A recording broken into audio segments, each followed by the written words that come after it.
pioneer. I'm an explorer. I'm a human, and I'm coming. I'm animated. I'm alive. My heart's big. It's got hot blood going through it fast. I like to fight, too. I like to eat. I like to have children. I'm here. I got a life force. This is a human. This is what we look like. This is what we act like. This is what everybody was like before us. This is what I am. I'm a throwback. I'm here. I've got the fire of human liberty. I'm setting fires everywhere, and humans are turning on everywhere. Goddamn right, Mr. Alex Jones. Here's to you. Human energy, exactly. Cheers, everyone. Welcome back to another live stream.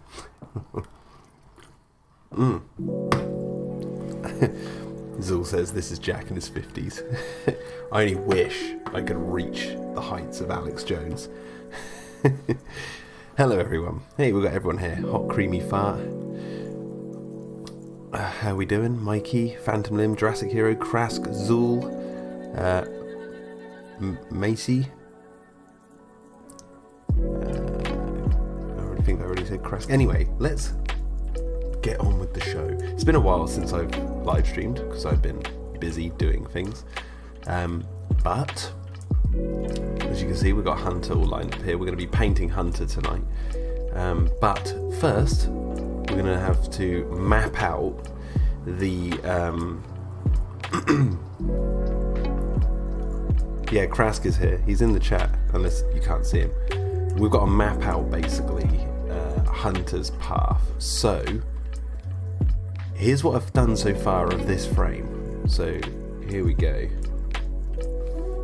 Check this out.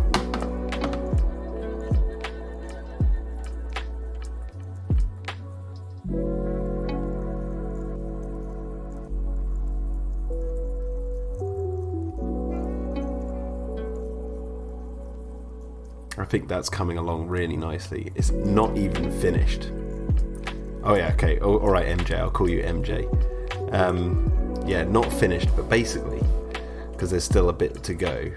But basically, I need to map out the path of Hunter in this shot. So, yeah, I don't know where we got up to last time on this live stream of like where I am mapping out this, because it's a 3D background which Zul made, and a 2D animated dinosaur in the frame. So basically, what I need to do is work out where he is on the screen. I think he's going to be stood like in the middle. So the dinosaur runs in and it's like jumping towards him, but obviously the camera moves, so he needs to jump out to the right. So we're going to need like maybe 5 frames of him from the back standing there. He goes to fire his gun. I think he's telling Jude to run first. He's like, Jude, run! And then he turns, and that's when the thing smashes through. And as it smashes through, he loses his gun as he jumps out of the way. So it goes smash, he jumps out of the way, and then he pops back up here. He's going to get up, and then there's a long running animation. And that's like where it bites right towards the camera, but he's going to turn with his machete. So I'm going to have him turn, and he slices it right in the face, and he keeps running as in the background like the thing's like rubbing its face, and then it like bursts forward at him, and then he's going to jump out of the way one more time as the thing jumps over the camera like that. So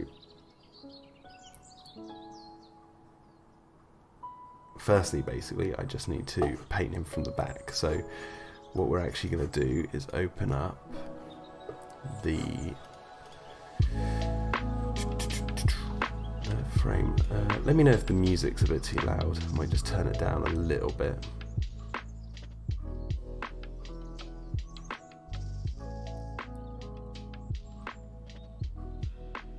I don't know how good that is.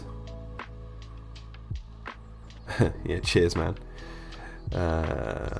It's been very difficult. This has been the hardest frame to do in the entire series so far, trying to work out like the the angles and stuff.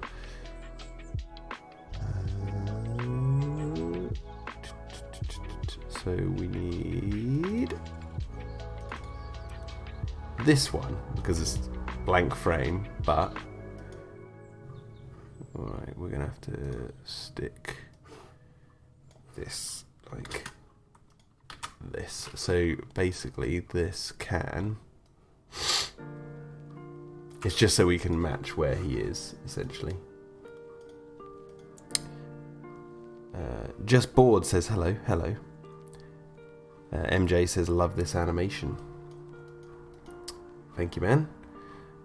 Oh, and we're also going to have to get time codes. So he tells Jude to run.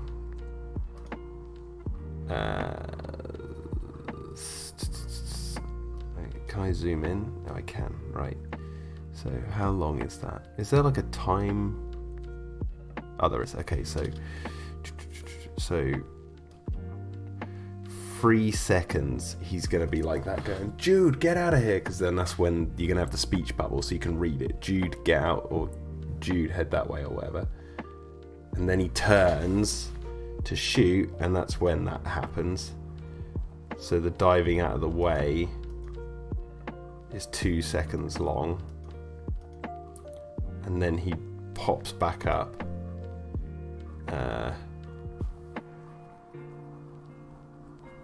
And runs for. So I'm just going to mark this down. 0 to 3 seconds. Pointing.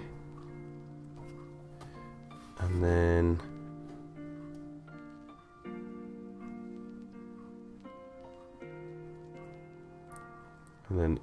what is it? 3 seconds, and then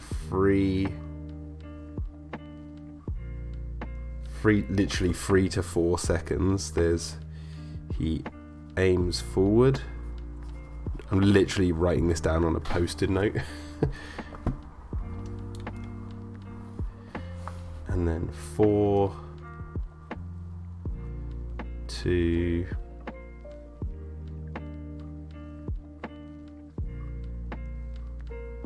say 5.5. 4 to 5.5 seconds.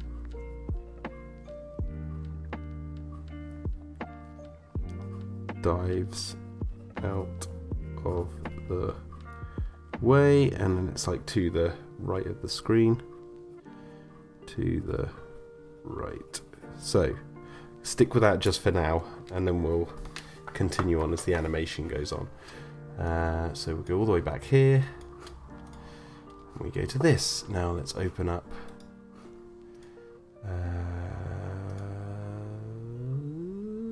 We can get the colours from this one. We've already got him from the back a little bit, but we just need him. Because if I remember correctly, actually, let me just see. Yeah, so that's there. Let me open up another frame I'm working on, because I want to make sure that all the props he's got in his hands are correct. So I need to find this specific frame, because this is the last time we saw him before this frame. So you got Jude running. Yeah, okay, he's got his gun in his hands, and they're running. Okay.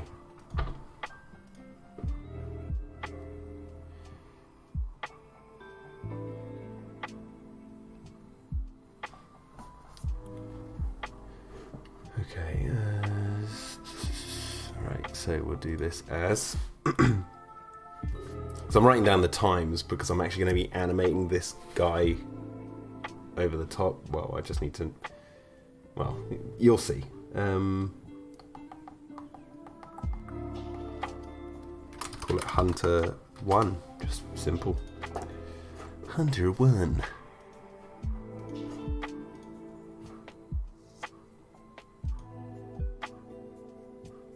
This is still episode 4, Jurassic Hero.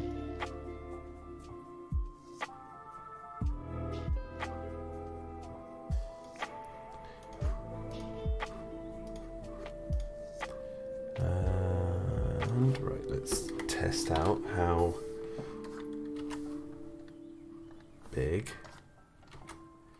He should be, so he's going to be in the foreground here, so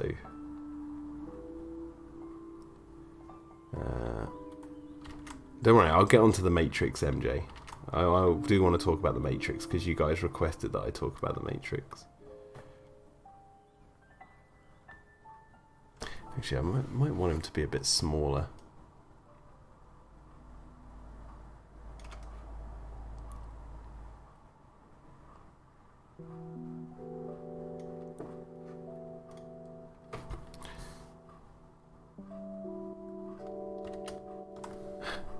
Jurassic Hero says not a Matrix fan. Well, we're going to be talking about that tonight, so enjoy.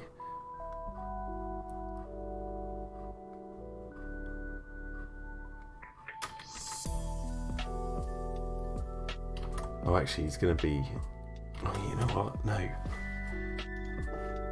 We basically just need this guy, this one, because his head is the right way around, so...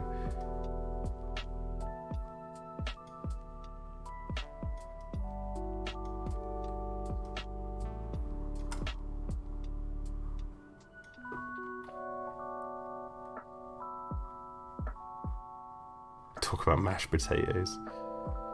MJ says, I've seen The Matrix today for the first time. Well, what did you think?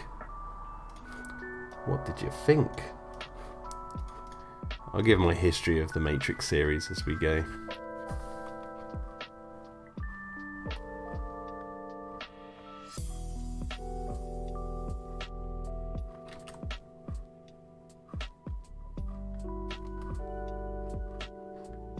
I love how I just didn't draw the ear on this guy here. He has what? Oh, he has like a sort of backwards C ear. Okay.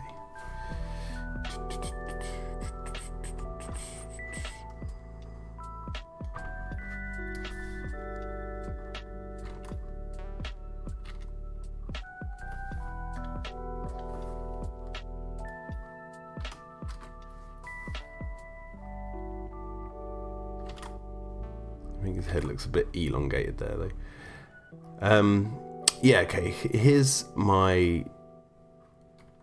I kind of want to wait for Big Shark to be here, but I don't know if he's going to turn up before I talk about the old Matrix, because wasn't he the one who requested it? Let me just check the old Discord. Wasn't it him who requested it? Oh no, it was Krask. And Krask, you're here, right? I think Krask is still here.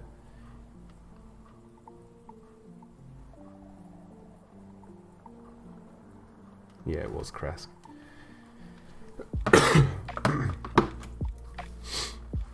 There he is. Right, okay, so you asked about my relationship to the Matrix movies. I first saw the Matrix 1, I believe the year it came out, or it was the year after. I can't remember when it came out in the year, but it was like around the exact time that it was all the rage. I didn't go to the cinema to see it because, one, I was too young at the time, but I'd heard about it. And then I watched it on VHS for the first time. A friend of mine called Lawrence, I believe, showed it to me. And I loved it. I thought it was great. Loved all the cool action. I loved how it felt like a spaghetti western at times. Thought that was really neat. Loved the premise. I was never really like blown away by bullet time. Like I thought it was cool, like a cool like a storytelling device, but I never really like was like, whoa, that effect is so amazing, like, and that's revolutionary. Obviously watching the behind the scenes, you can see why it was so like popular for the time and became like a trope in action movies for a while. But I never really were blown away by that. I really liked the story. And so that won me over. And then when the sequels came out, I went to the cinema to go see both of them. And I didn't know about 3 being made. I knew about Reloaded, and I was really excited about it, and I went and saw it at the cinema, and I loved it. I was a teenager at the time, so I was like, this is so cool. And I ended up getting it on like DVD, but then like at the end when it said like to be concluded and that, like I was like, whoa. And I believe if I remember correctly, it was only like 6 months until Revolutions came out, and I was like, whoa, this is cool, man. I can't wait to go see that. And then Revolutions came out, and I went and saw that, and I absolutely loved Revolutions. I actually liked Revolutions more than Reloaded, and I still do to this day. I actually think they're like pretty competent sequels. They're not as good as the first one, obviously, but I never really did get like the hate that those movies got. I can see how like the CGI is ropey in parts, like especially with like the CGI Neo flying around, and or like when he's fighting all the Agent Smiths. A lot of people bring that up as like a negative, but I never hear any like negatives in terms of like the story. They always just bring up the CGI, and it's like, okay, well, that's superficial special effects stuff. Like, what about the story? And some people say like it's really convoluted. I've heard that argument, but not many people. But I don't think it's that it's no more convoluted than the first film.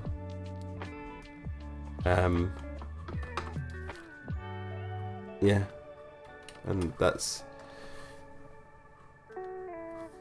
sort of an overview of my relationship with The Matrix.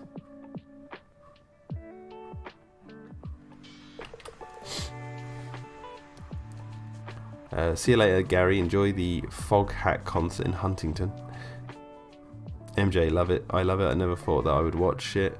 Don't know, my parents are fans of it, and kind of because of that I said I won't watch it, but because of the Matrix Resurrections trailer, I said, okay, I'll watch it. I love that, like, the trailer for the new one is what got you to watch it finally.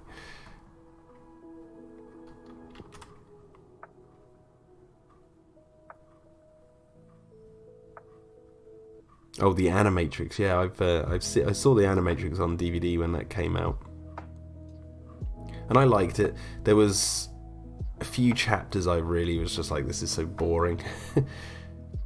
I like the one about the rise of the machines rising up, or like the history of the war. And I kind of liked the one that was like all CGI. And I swear there was one like really stylized one that was set like in the junkyard world, or like out on the surface or something, like when the machines are ruling. I can't remember what the stories are though. I thought it was alright. And I did have a pop at playing the video game tie-in to Reloaded, where like you play as Niobe, is it? Who like in that game you catch Morpheus as he falls off the truck. Like you're meant to drive up and catch him, which is like exactly what happens in the movie. So like you play all the way up to that point in the film. I played that and thought it was alright, but it was years ago, so I don't know if it's rubbish or what. Like, I haven't returned to it to find out.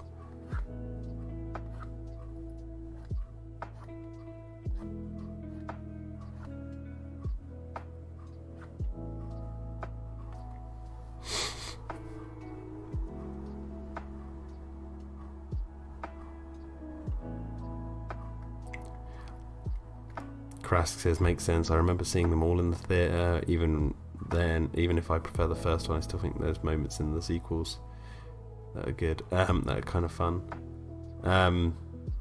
Yeah, definitely. Like, I remember watching the second one, and I was like, and they showed that bloomin' that like robot thing guarding the door, you know, and the guy like spins the guns before he puts them in.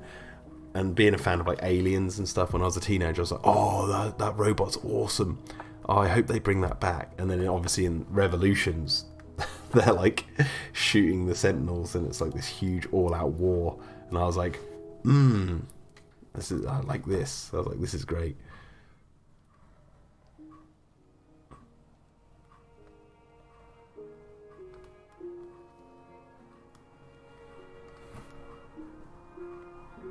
So they made little teenage Jack happy with those big mech robot things.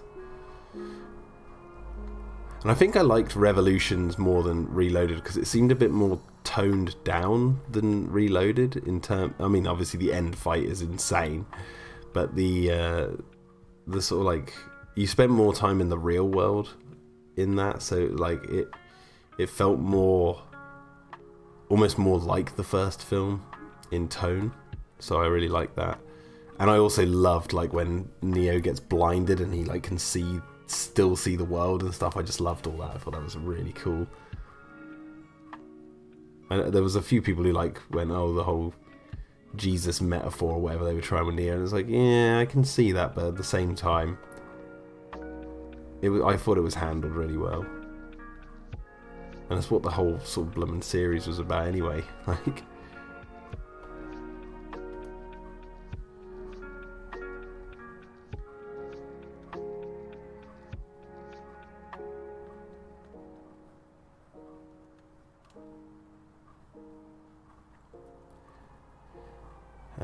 MJ says, have you seen Space Jam: A New Legacy, aka the actual Matrix 4? No. I haven't even seen, like, I've seen Space Jam. I saw Space Jam when I was a kid once, many years ago. And me and my wife started watching it the other night, but we turned it off because we just thought it was like crap.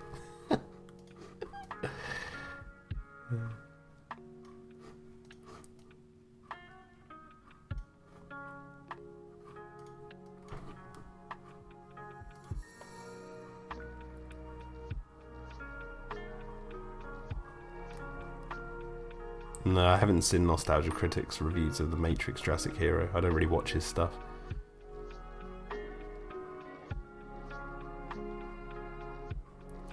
Yeah, so in the trailer for Matrix Resurrections, Krask just said, yeah, you do see Neo's body with his eyes burnt out still. So it's like, yeah, it is definitely carrying on. I liked the trailer, was alright. It had this like weird look to it where it kind of looked like a made-for-TV version of The Matrix, but I think it's done on purpose. So we'll see what it's like. I mean, I'm kind of like a bit apprehensive, and this is going to sound really superficial, but because of the name, you know, after Alien Resurrection, I'm kind of like, okay, anything with resurrection in the title, already a red flag's going up. So Hot Creamy Fat says, did you like last night's episode of Hack the Movies? It was alright. It was alright. You know, I kind of feel like half the conversations about Jurassic World went off on tangents that had nothing to do with the movie. And I kind of felt like the guys were harping on about the CGI a bit too much. They were saying how, like, they kept bringing up how bad the CGI was, and it was like, really? Yeah, no, there's more things to talk about than that. And even then, like, I'm someone who thinks the CGI looks great in that movie, so obviously I'm going to be a bit biased here, but I also think, like, it's not bad CGI, it's just, like, crazily lit CGI, so you can actually see it, and there's certain moments in Jurassic World where it's like, I feel like there are real innovations in front of people's eyes, but because it's done with CG, they just throw it and they just like throw it away like, nah, it's just crap CGI. And it's like, if this was an animatronic and there was like some leap in the technology of animatronics, everyone would be like jerking themselves off to it.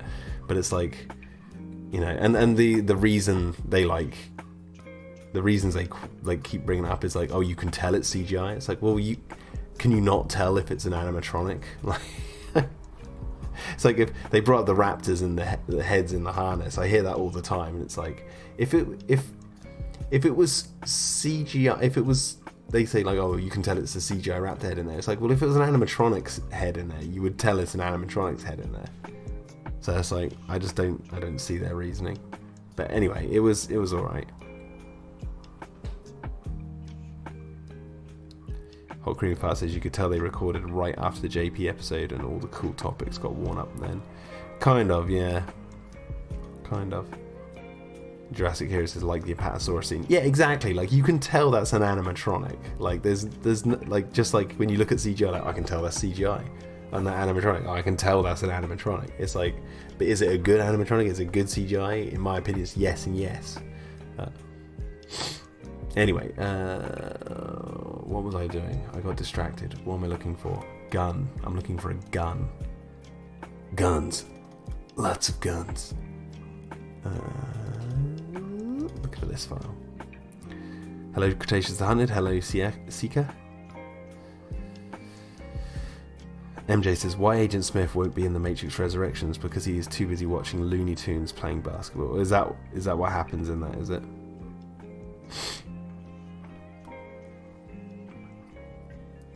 Have I not made Hunter's gun into a separate file yet? This. I probably should. Although, no, he's going to lose it now, so there's no point in it. So I might as well just take this and redo it. Let's just grab his gun.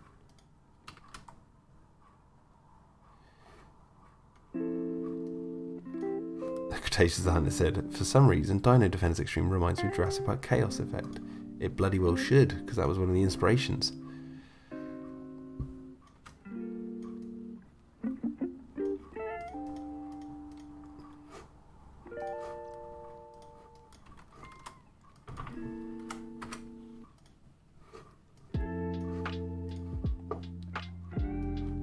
Right, so we're going to just draw around this like this.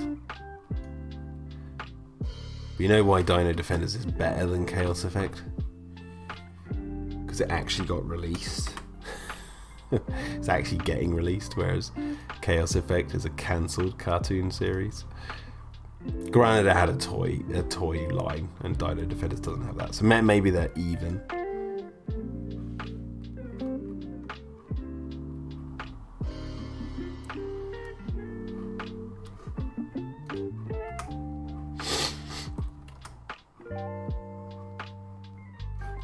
I'm going to need to grab his like that, and then let's grab his blade, let's grab his Wesley Snipes,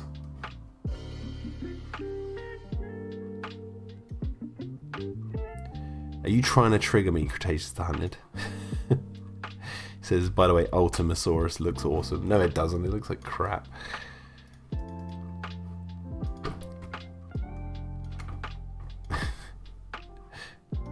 If you think it looks awesome, okay, fine. I don't. I think the Ultimasaurus is like someone got a 4-year-old to design a hybrid, and they're like, stick a Triceratops' head on a T-Rex body, give it raptor claws, and it's like, alright.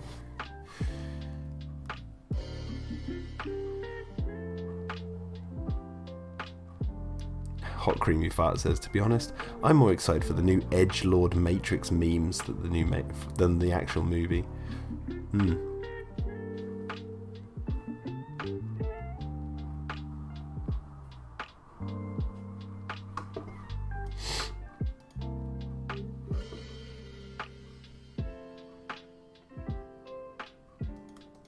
Even Lockwood Manor was CGI.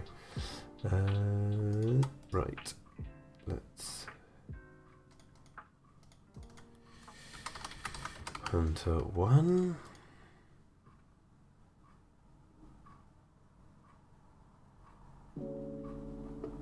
Okay, so now let's colour him in.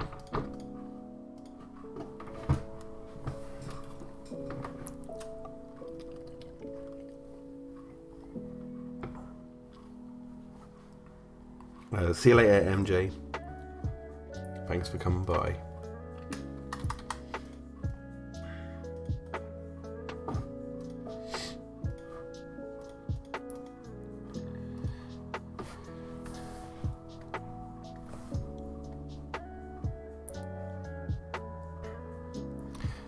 The questions I have about like the Matrix Resurrections is, one,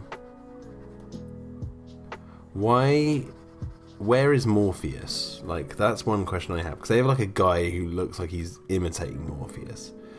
I'm assuming he's not in the trailer because he's still in the real world. That's my assumption. Like, he's still out, and this Morpheus lookalike is either like his son or some crap like that, or he's like another Morpheus that the Matrix is spitting out because of like the looped prophecy or whatever it is that they talked about in 2. It's something like that. But I'm like, where is Lawrence Fishburne? He's got to be in the movie somewhere, right? If not, it's like, as long as if not, as long as the story makes sense and stuff, it doesn't need him. But they'll probably reference where he is if he's not in it, right? Can't just make him like disappear. Hello, Big Shark. Welcome. So I have that question. My other question is, it seems to be like, no, ooh, wait, whoa. Oh, he doesn't wear his gloves in this scene. That's right, he's not got his gloves on in this scene. I almost thought like, oh god, I've forgotten to draw his gloves, but he doesn't wear them in this scene. The gloves are off.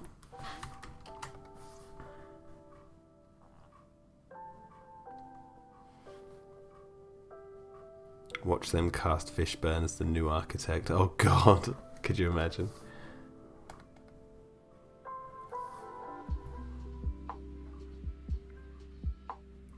Zool says, Jack, it's Jurassic World Rex change all over again. Morpheus got changed.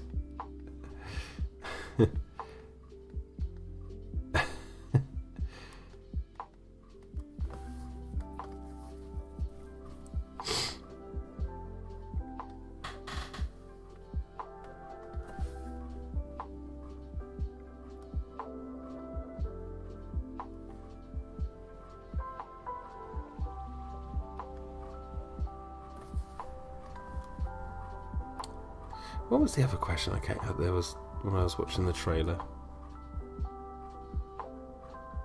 Can't remember now. I'm gonna need to rewatch it to like. Oh, I was wondering, like, before the trailer came out, I was having a private conversation with some other people, and I was saying, like, I wonder if they're gonna update the Matrix from 1999 to like 2021. And then one of the first things you hear in the trailer is bloody Neil Patrick Harris's character like going, "You seem quite triggered." And I'm like, oh god, here we go. And then there's like a shot of Neo in like an elevator or something, and there's like everyone's got like iPads and mobile phones, and I'm thinking, yeah, they have obviously updated it to like modern times, which is interesting. I wonder what the reasoning for that is, because you've got to think that I wonder if they'll explain that, because you think in the Matrix timeline it was made in 1999, so they had the actual inside of the Matrix like sort of around the late 90s, and then in this one it's like the 2000s, so inside the Matrix they're making leaps and bounds with technology to like update the humans experience, I guess. I don't know. That's one of the questions I have. I'm like, I wonder if they're going to explain the modern era stuff.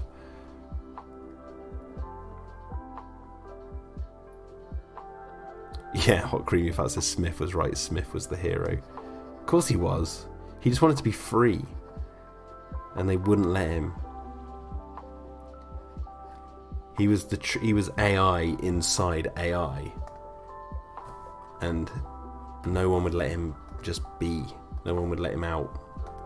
So he caused a revolt, a revolution, as it were, a Matrix revolution.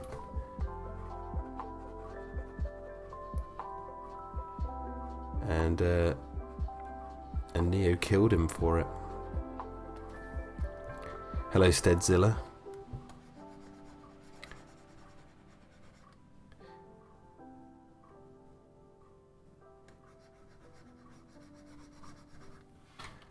I don't know Cretaceous the Hunted, and even if I did, I wouldn't tell you.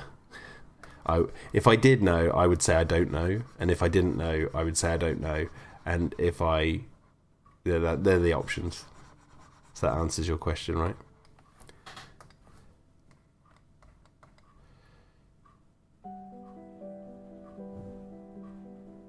Have you heard the theory, says Creamy Fart, that the one prophecy fits Smith better than Neo? No, what's this? What is this? But I'm all ears, because I like Smith. Smith's my favourite character in The Matrix.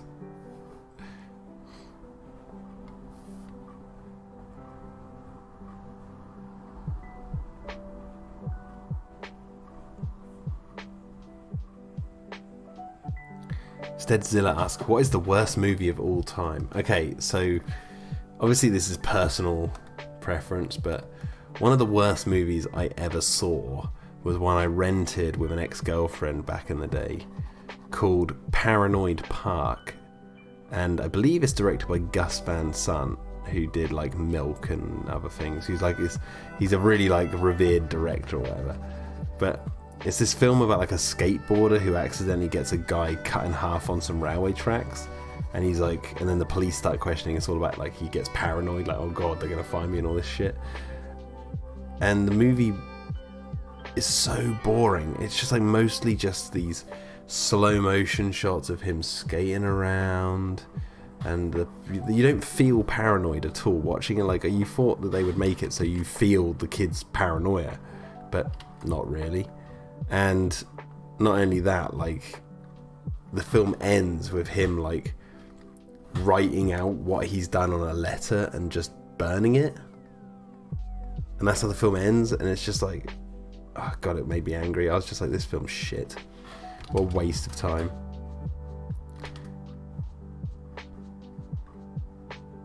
No, see, Troll 2 Big Shark is like, Troll 2 is not a bad movie because it's entertaining. Like, movies are meant to be entertainment, so if they're entertaining, they're winning. I think worst movies, like when they're bad, it's like they're not funny, and they feel like an actual waste of time.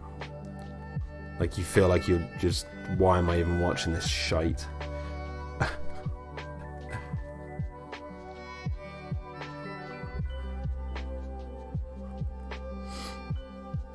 The Predator is a good one though, Big Shark. That is a pretty bad movie. It is worse when a movie takes down like a franchise that you love as well at the same time. Hot Creamy Fart says, it's been some time, but as I recall, the prophecy was about the human force which necessitates a reset in the Matrix fit on Smith because of what he gains from Neo and how he becomes the only one.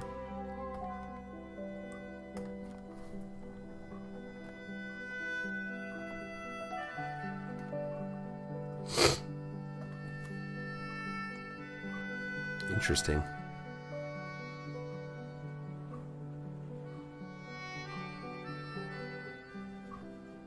Oh, Steadzilla says, I've never heard of that movie. I'm glad I haven't seen it. If I had to choose my worst film of all time, it would either be Jaws 3 or Jurassic Park 3.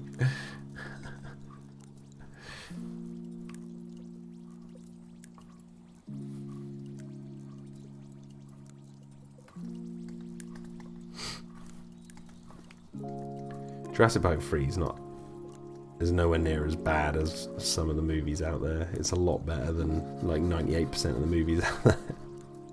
And that's saying something.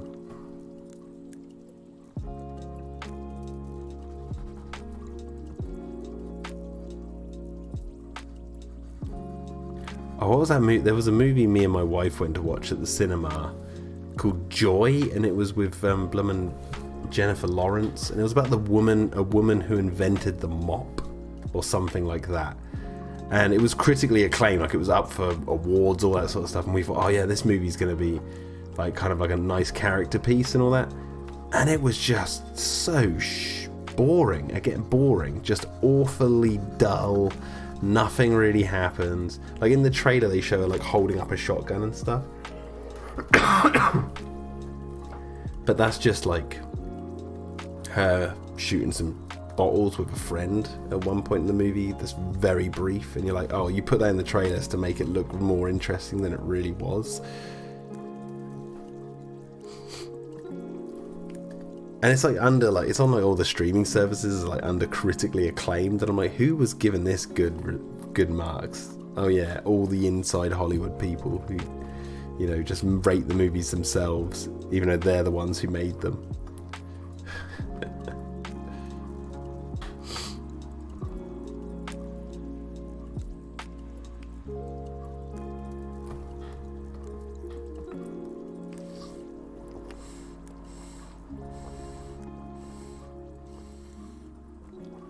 Steadzilla says, I only really like it because it had, talking about Jurassic Park 3, Spiny, Screw that scene where he kills Rexy, and then Jurassic Hero said, that wasn't Rexy. That's a stranger T-Rex. And I will say this.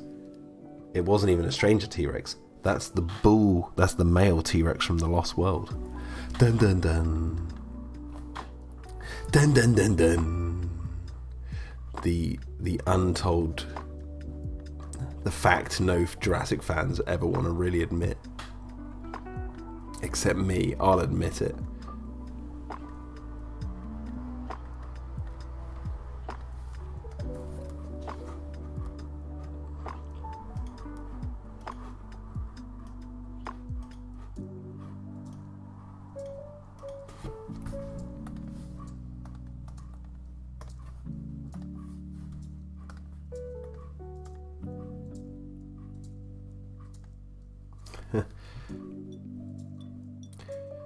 Jurassic Hero asks, what's your favourite dinosaur and human villain in the Jurassic series? Mine's the Indoraptor and Lewis Dodson.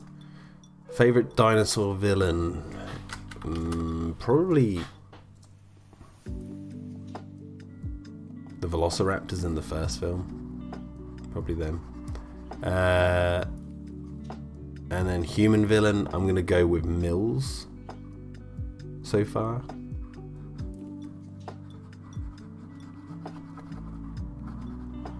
Or even maybe Ludlow. Between Mills and Ludlow.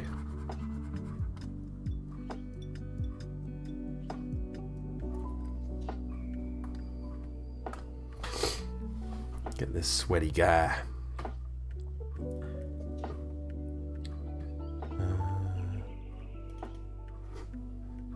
Right, let's do his eyes. Oh, I've got to do his moustache. How can I forget his moustache? And his eyebrows.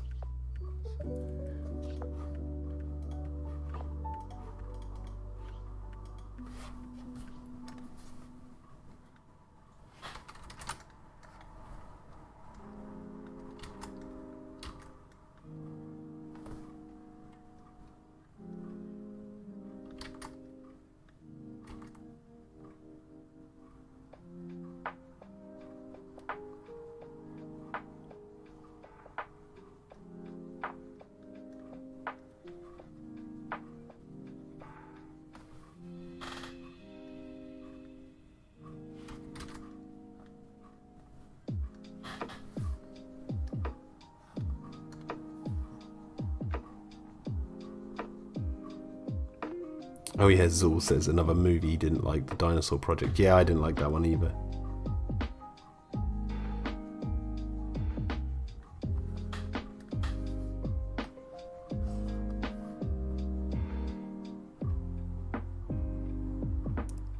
How can you hate the JP3 T-Rex? It's the one from the Lost World.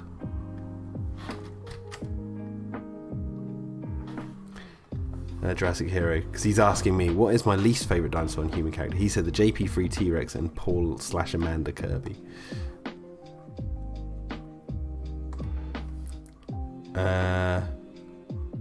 Least favourite dinosaur in the series is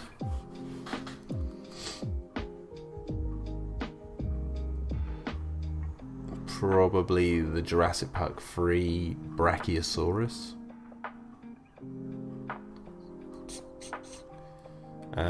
And least favourite human character? You'd have to wait for Dominion. No, I'm kidding. At the moment, as it stands, probably...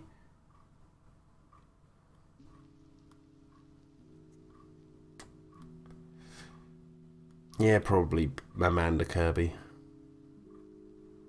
Paul not so much, but Amanda Kirby. Or maybe even Eric. Just because at least Amanda seems scared that her son was on the dinosaur island, but then when we meet him, it's like nothing's happened. That always annoys me. At least like Amanda Kirby acts like her son is lost on the island.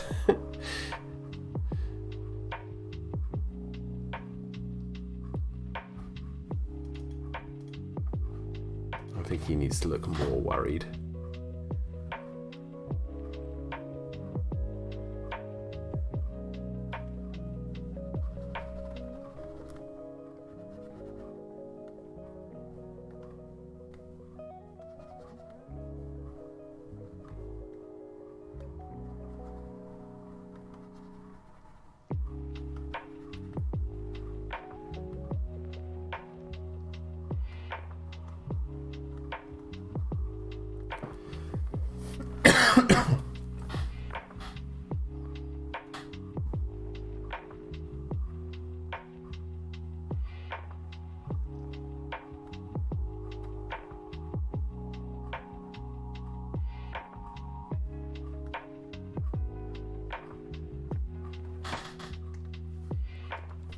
Jurassic Hero asks, what's your favourite Camp Cretaceous Easter egg?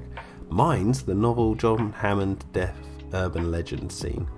My favourite Camp Cretaceous Easter egg is the moment when the kids are in the visitor centre and they're in the kitchen and they're like hiding from that hybrid, the Scorpius Rex, and they look over and you see through the door of the freezer that frozen raptor from the first film.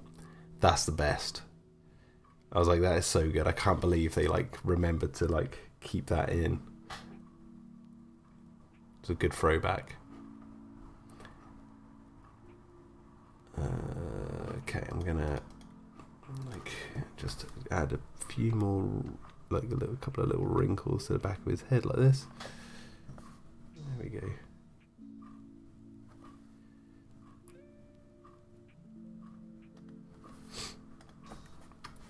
What did I think of Godzilla vs. Kong? Loved it. Great movie. Very fun movie. Now I think I have that shot of... Let me just double check. I have this shot somewhere of... Is it this one? Yeah.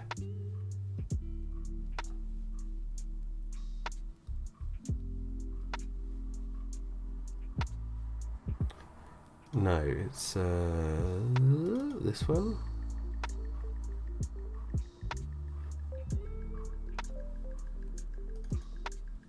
Okay, so I have this shot of Jude running already like this. So I'm just going to use that in this shot already because it's done. So I don't need to worry about doing Jude. So Hunter 1 is like this. And then I need to...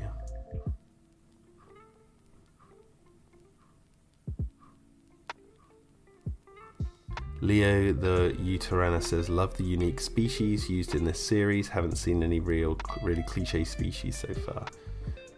Good. That's what I like. Anyway, there's more people here now. Let me show you what I'm working on. So get you guys updated. So I'm working on adding the humans into this scene. So I've got the Hunter here, which I'm working on right now. And the scene they're going to be in is this one here, which some of you might have seen already on tonight's stream.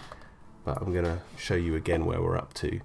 So if I go to show the timeline. Wait, where is it? Timeline. I can go back. So okay, check this out. This is the scene we're adding humans in.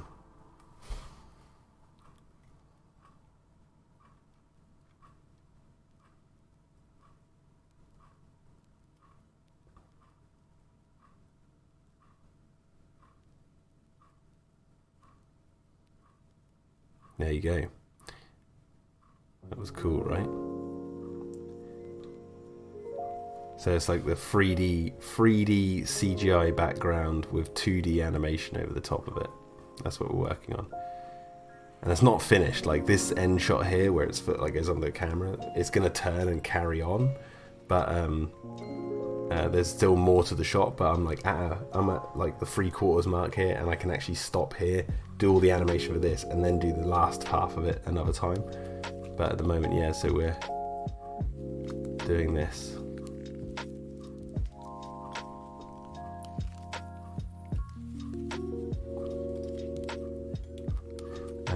So we're adding Hunter.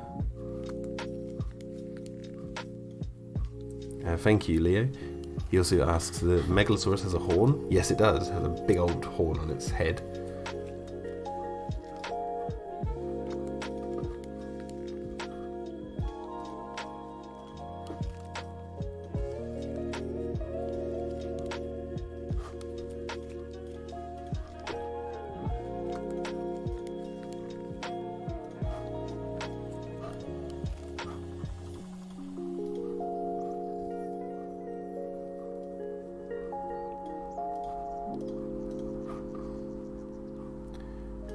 So now, because we've got to think, I'm doing the lighting on him because when the Megalosaurus bursts through the door like like this, you can see the lighting changes on its nose because there's this like hole in the ceiling bleeding orange light through.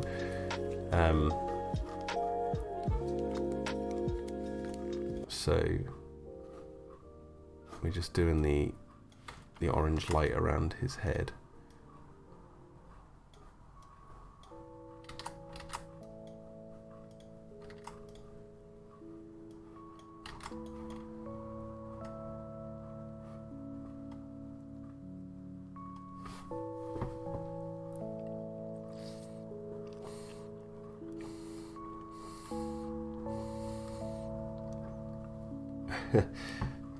Jurassic Hero says, of course the Megalosaurus has a horn. He's a genetically engineered animal, not a real animal. In my story, Megalosauruses have a horn. Like, they just have a horn. It's nothing to do with genetic manipulation.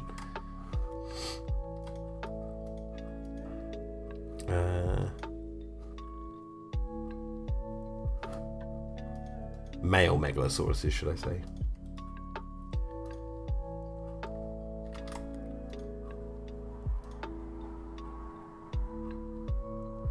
Okay, so that is Hunter. I'm going to call it H1. So that's Hunter 1 done.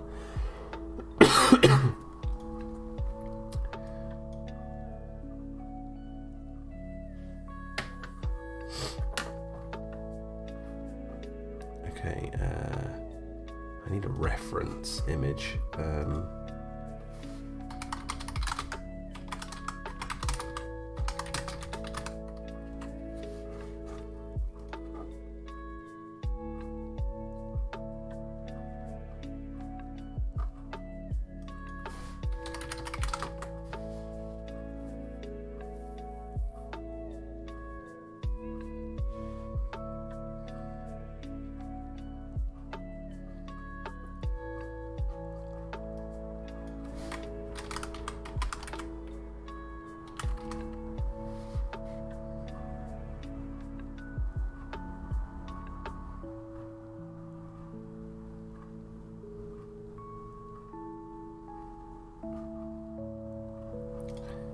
Perfect, I can use this stock image just to like help me out here. Let's get this stock image of this guy aiming. He's almost like the same size. It's just so I can get the right angle, but he's actually going to be aiming up a little bit.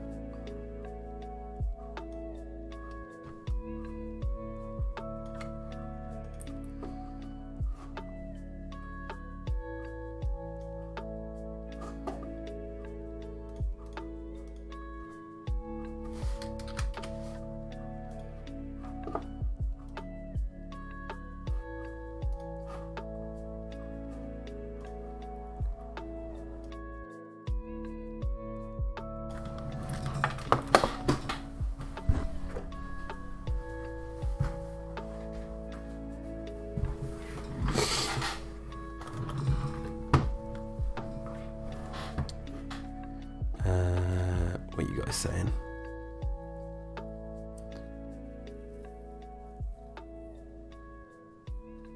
Zul says, now I'm questioning why Jack is wearing a cap indoors at night. Well, I can explain. So me and my wife and our daughter went out to a theme park today because there was some filming for a promotional video, some sort of advert for this theme park, and they needed families. So me and Emma went, and our daughter, and got filmed, and my hair really needs a haircut. And so I was like, you know what, they're not filming this mop. I need to get my army crew cut as soon as possible. And so I cut my hair. Well, I want my hair cut, so instead of getting my hair cut, I was like, well, I haven't had time to go get my hair cut, so I stuck a hat on, and we did it that way. And I haven't taken it off because it's comfortable. Yeah, sorry, Big Shark, the clock, it was annoying me.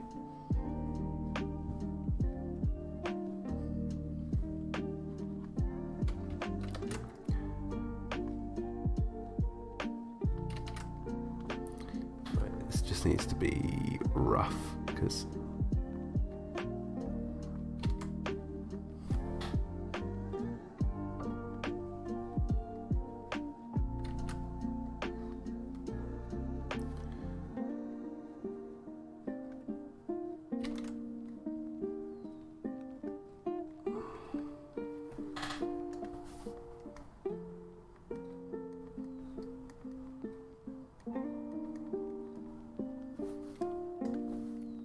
just get the rough outline of this guy.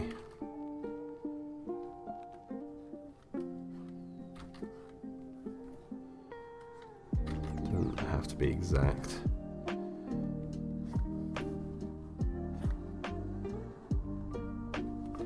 And then we have, looks like his little hand there. And then we just get the dark grey and just add okay, that'll do.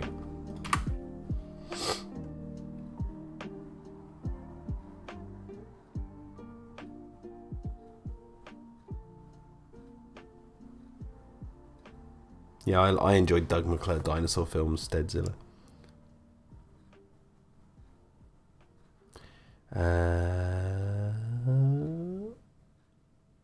Hot Cream Fats get some $10 trimmers and embrace board.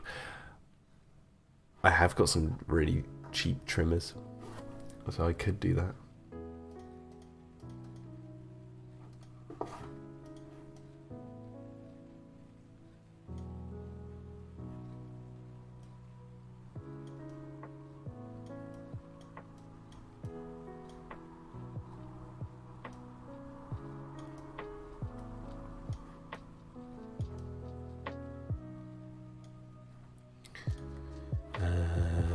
Okay, so Mikey says the female Megalosaurus is just as terrifying. The red looked like she's bleeding. It's also like she's wearing war paint.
In other news, let me tell you about what I've been watching. So, I don't know how far, or if you've continued on with Joe 90, Hot Creamy Fart, but I finished Joe 90. We got it done. And I moved on to watching The Secret Service, which is Jerry Anderson's last Super Marination show. And I've only watched episode 1 so far, and it's hilarious. It's really good. I've just realised something on this one. I haven't added the straps around that. I'll just do this. There you go, that'll do.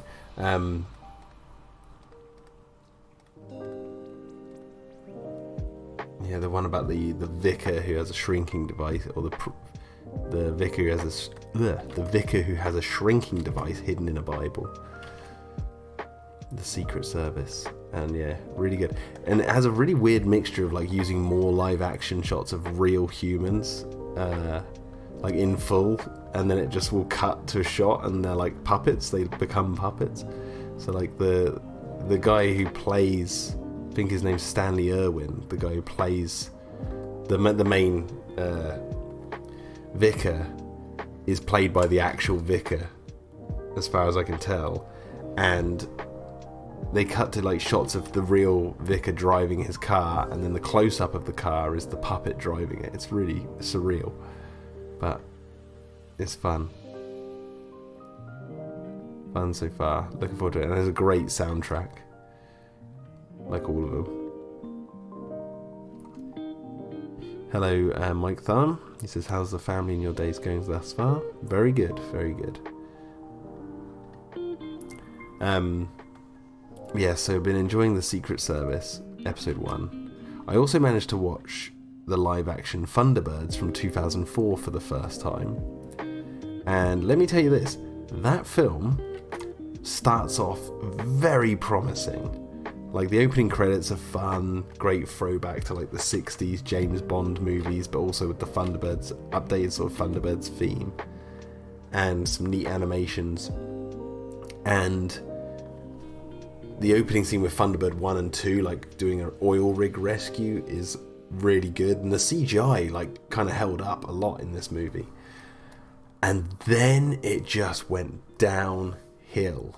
Like, just became this film about like kids lost on Tracy Island, and it became so goofy, and it became almost like an Austin Powers movie at one point. And I was just like, I like Austin Powers, but that's a spoof movie, and this is like a Thunderbirds movie.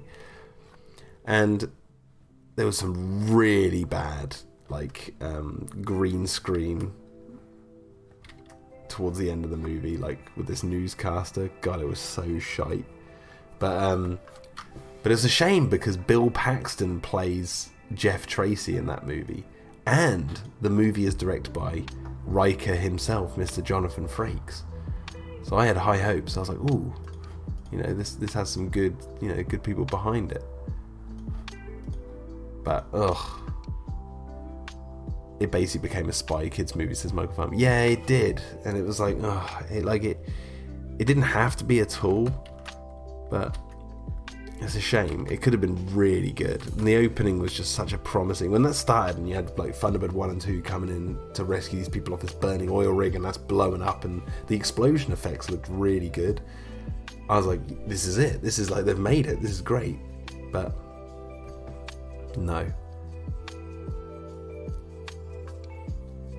And that made me think, like, they really do need to remake Thunderbirds, like, as a live action. Like, that's screaming to be remade.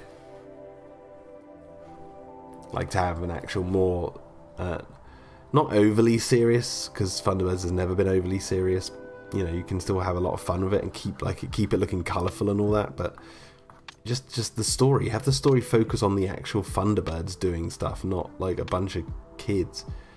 And what's with like the weird continuity, because it almost acted like it was a sequel to, or like a follow-up to the puppet show, like continuing on, because the show with the puppets, I guess, no, they do kill the Hood in the last thing they do, don't they? They blow him up. I guess he is dead. So yeah, no, it's not fun. It's got its own continuity where Alan's like really young. I don't know what was happening with that. I was a bit confused. I thought at first Bill Paxton's character was like Virgil. Like Virgil had been handed the reins from Jeff and was like the leader, but then they started calling him Jeff, and I was like, oh no, he is meant to be Jeff Tracy. Mikey says, I love the lady who played Lady Penelope. Yes, she was very attractive.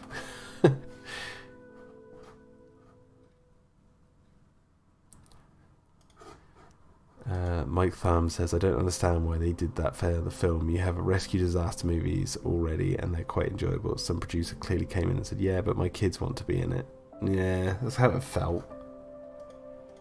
It's a real shame. It had some great, it had everything, like all the elements were there for a good movie, but they didn't want to do that. How would I cast Thunderbirds / Joe 90 today? Archer certainly has some of those moments. How would I cast Thunderbirds? I don't even know. That's like a whole thought process that I'm just not prepared for. God, I don't even know where to begin.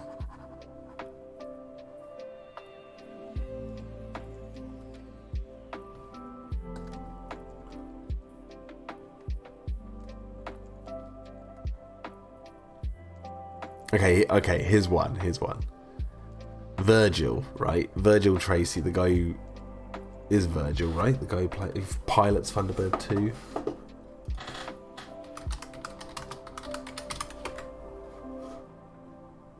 Okay, yeah, Virgil Tracy, yeah.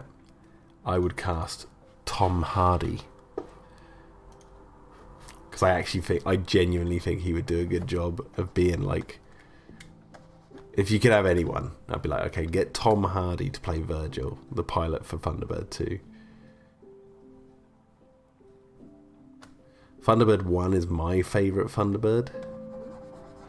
And that's obviously Scott, so...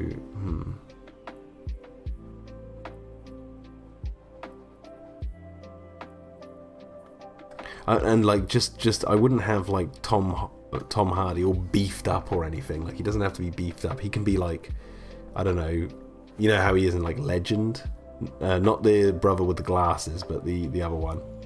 I mean, he's kind of beefed up in that, but like, I'm not talking about like he's super muscly.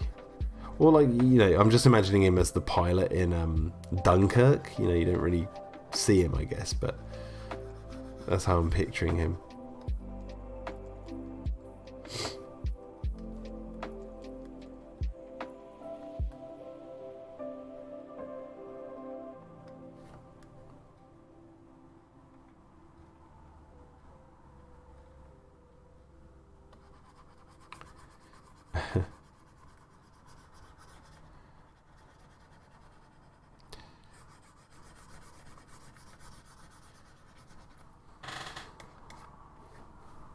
I think I wouldn't be able to cast Joe 90 just because I'm like, I wouldn't know what kid actors to cast as Joe.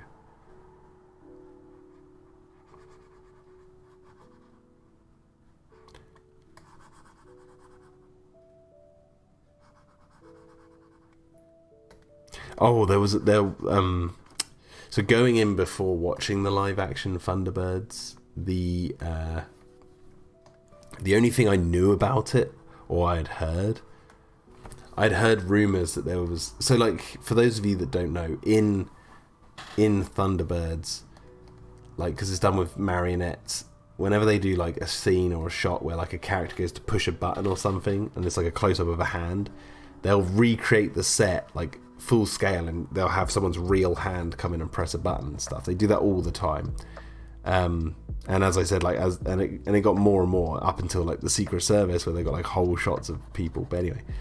I'd heard in the Thunderbirds live action movie, there's the reverse. So a character goes to push a button or something, and their hand becomes like a puppet hand to come in and press the button. And I can confirm that does happen. They go and put their hands on the throttle, the kids do, of Thunderbird 1 to take off. And as they do that, one kid puts his hand on one throttle, and it's a live action hand. And then what's weird is they put... It's like a full-sized hand, but it's a marionette version. Comes in and holds the other throttle. It's like... I liked that. I thought that was funny. It's like it literally made no sense, but it's you know...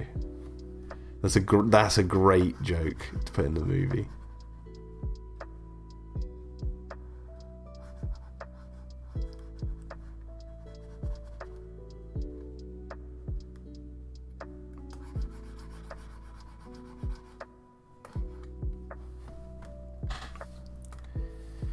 Big Shuck says, what's Star Wars? So who's talking about Star Wars?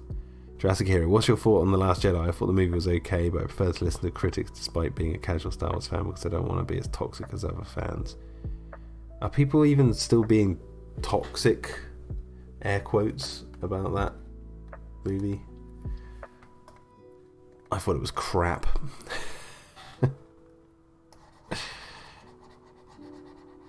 Some nice looking effects, but that's about it.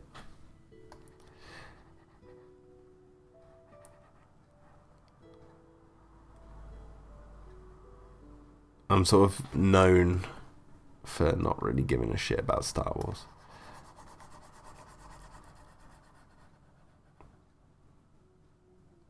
You know what else is about Thunderbirds that I think would be refreshing for a remake? It's like almost cut from the same cloth as like superhero movies, but they're not superheroes. The machines are superheroes. So like you get like the best of both worlds. It's like ripe for like remake today, or heck, even Captain Scarlet, because he is a superhero, because he can like survive anything.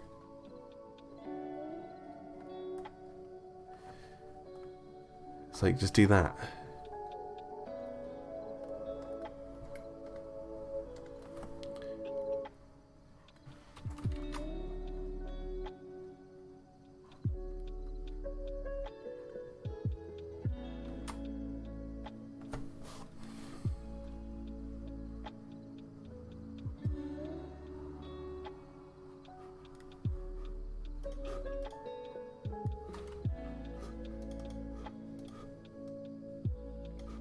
Another movie I watched is one with Ralph Fiennes and I can't remember the other actor's name, but he was really good.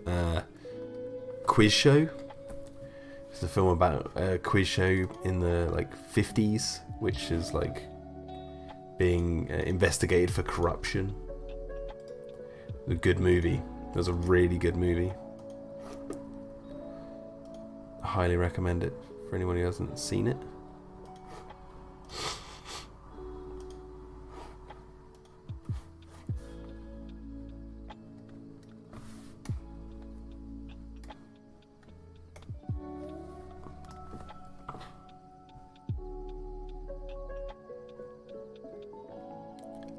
And I also watched, kind of apt because we're one day off, I watched United 93 for the first time, which is about the plane in 9/11 where the passengers crashed it to stop it reaching its target. And that is probably the most intense movie I've ever seen, and most depressing movie I've ever seen. Really well done, really well acted. There's no like main character or anything. It's just like you're just watching the events unfold in like gory detail, like from the like them going to the airport, waiting for their plane, all this sort of stuff. But this music's building up throughout, and yeah, probably the most intense movie I've ever watched because you know the ending. And it's hot because it was like a real event. It's like horribly tense because you just know what's gonna happen, and it's sad because you know, like, oh, this happened or whatever.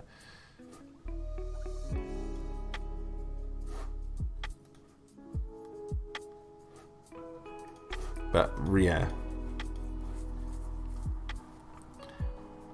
I was watching it and I was like, this is too much. I almost felt like I wanted to turn it off because I was like, it was so intense, like, so just full of dread. Like, it was like you just know what's gonna happen. Yeah, Hot Creamy Fat says it's one of those few movies that are painfully accurate. Yeah, it just felt real, like you're watching it play out like in real life, and I felt so bad, but interesting movie. I believe it's directed by Paul Greengrass, the guy who did like the Bourne movies.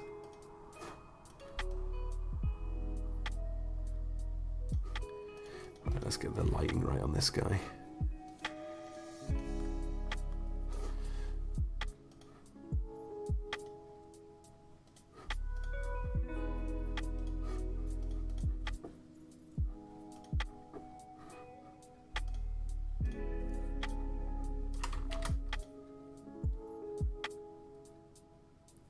Yeah, they actually used the real calls in the movie as well.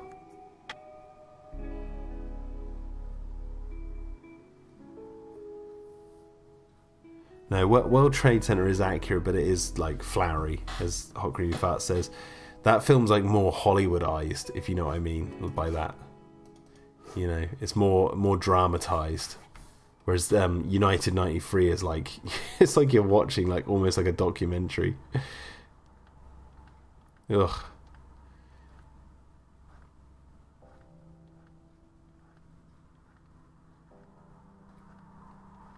And like for a bunch of like, this is the thing that got me about that movie as well.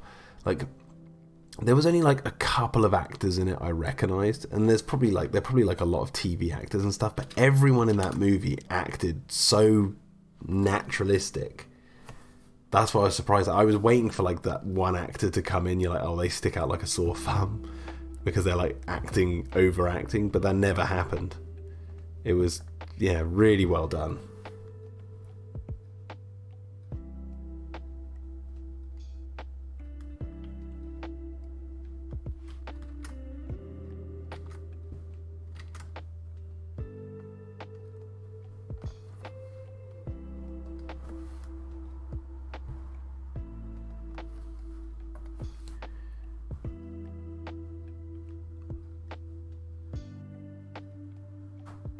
Oh, I haven't seen Deepwater Horizon.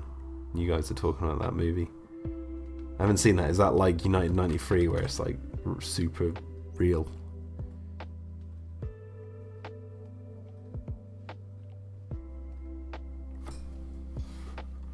No, I haven't read Lord of the Flies, Jurassic Hero.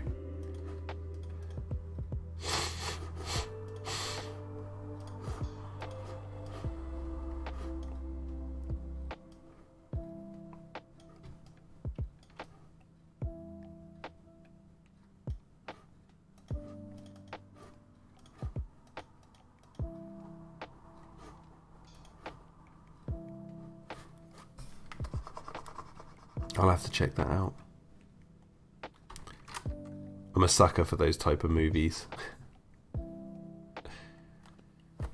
I'm a sucker for movies where it's like, especially if it's based on real life, but like ones where it begins and the day is like normal and there's like, it's all like peaceful and that, and you just know that the thing's coming that's like going to just throw everyone out of the loop.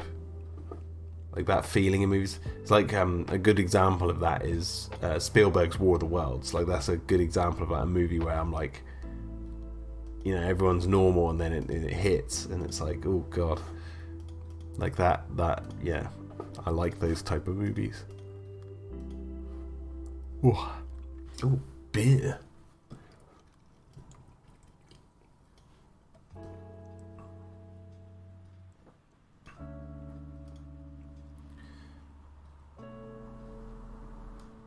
Tonight I'm drinking a Chicago IPA called L Train. A Chicago IPA. L Train. The only drink to quench your thirst while you're painting talking about 9/11. Oh dear.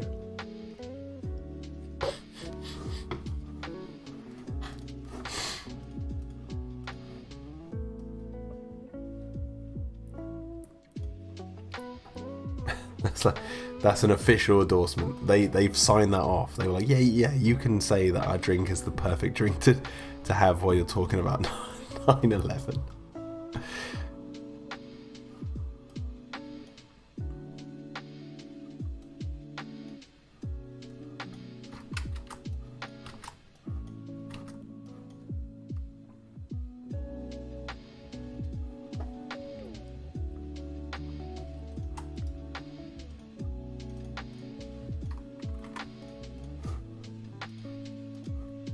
I wonder why that came out a different colour.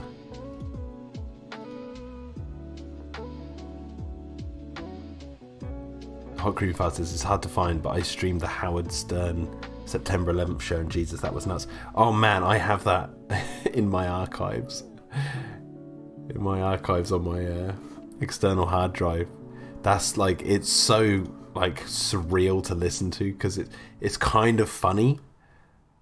Because of like how intensely angry they all get, but my god, like obviously they deserve to be that angry because of what's happening. But oh my god, like them talking about Pamela Anderson at the beginning and stuff, and then it just turns into this absolute like shit show. It's like, oh my god.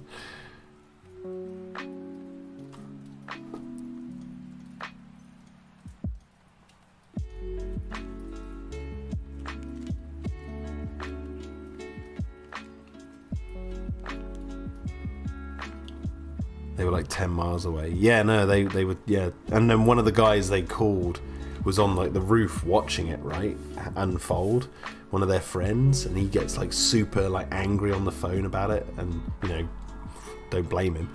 And then someone in the studio like pops and stuff, like starts getting really angry, and I think they have to leave and stuff. Like, it's intense to listen to.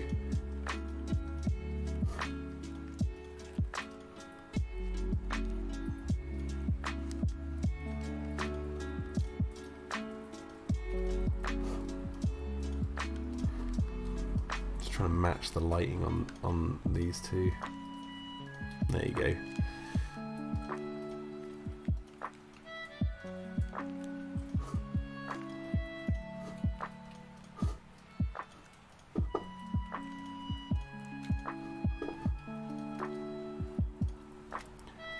He's like, go Jude, go, and then he turns like that, and then we're gonna have him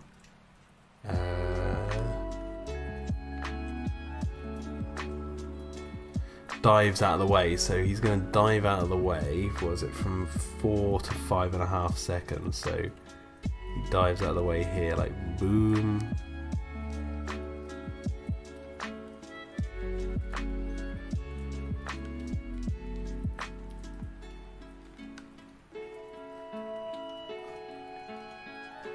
So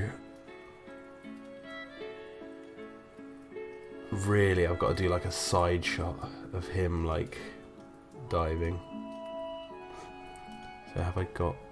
Well, I've got this one, so I could potentially use like the angle of him here. Actually, it might even be better if I go image, flip.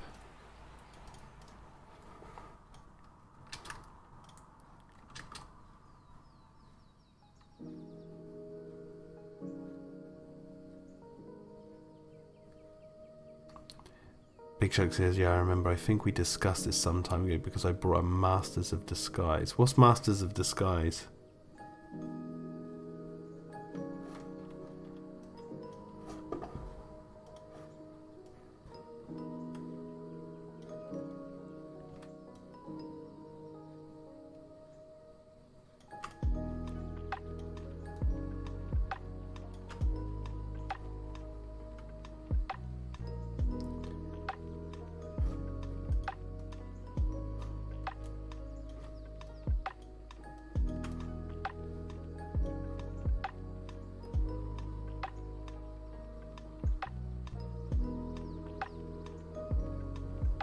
Oh no, I've never heard of it.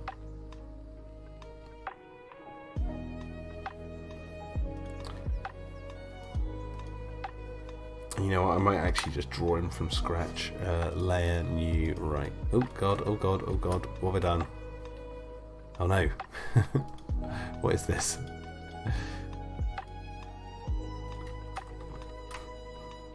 Cancel. There we go. Right. Menu. H3. Not H3, H3. Not that loser. What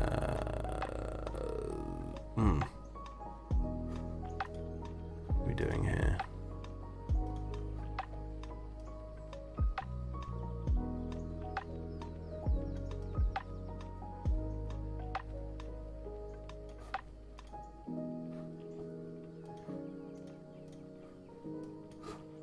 Right, let's do this. Let's get this done. So I want his face like kind of, oh, perfect, like from here. From this little guy here. Let's get his little head. Stick his little head here. Spin it round.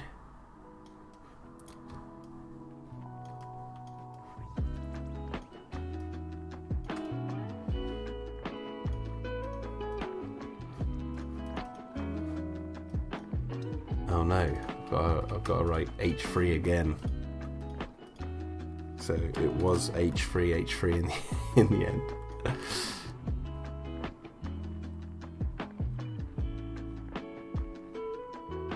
Oh yeah, Master Disguise, when they were filming that 9/11 was happening. Oh, I need to check that out. like, can you tell in the movie that that's happening, or is it like you can't tell whatsoever?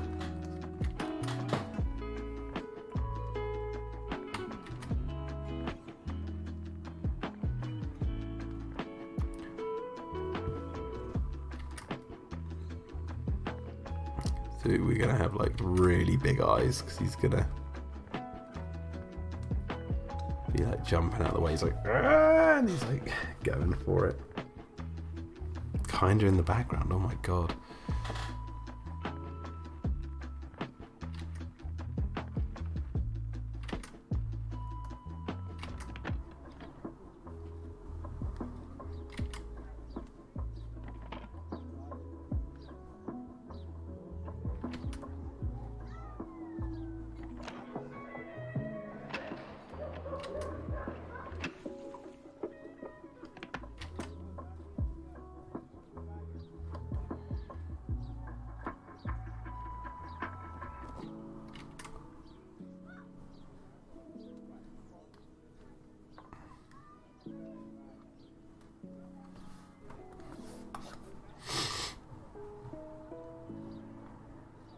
So I want his moustache pointing down like he's like, ooh.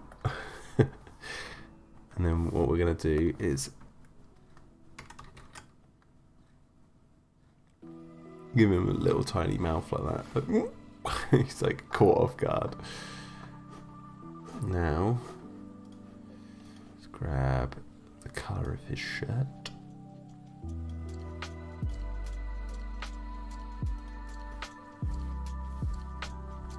And then, how's he holding his gun? Yeah, so he's got his...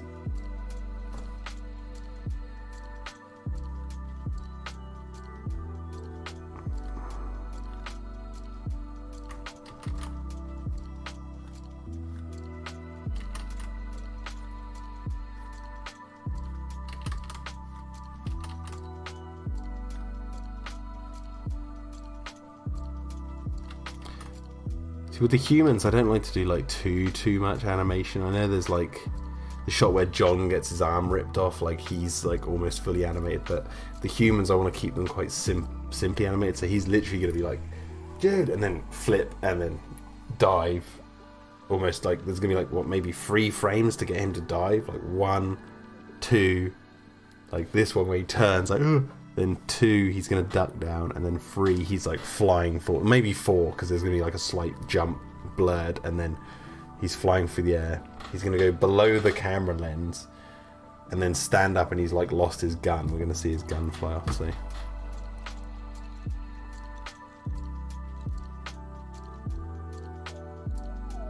Chainsaw fan says, only a madman wears a cap inside a building. You're goddamn right.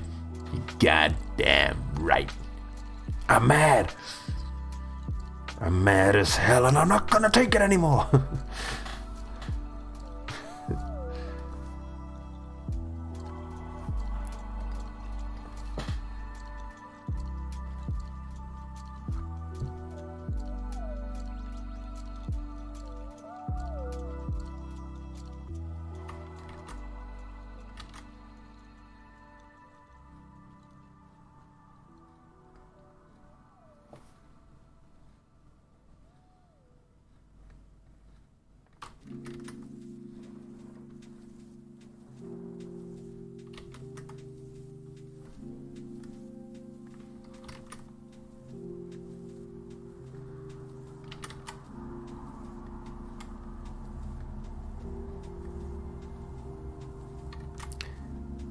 Get some aviators and you can pull off a decent Hunter S. Thompson.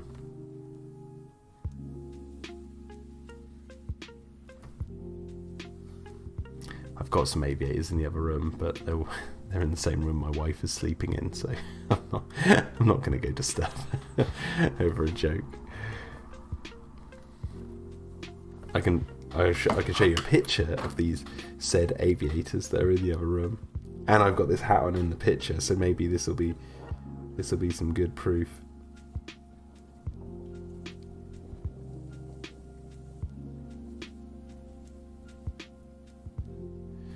There you go. This was me camping the other day. with the aviators on. See if I can. There you go. Pull it up for you. Like, maybe if I turn, can I turn the brightness down a bit? Will that show it? There you go. That.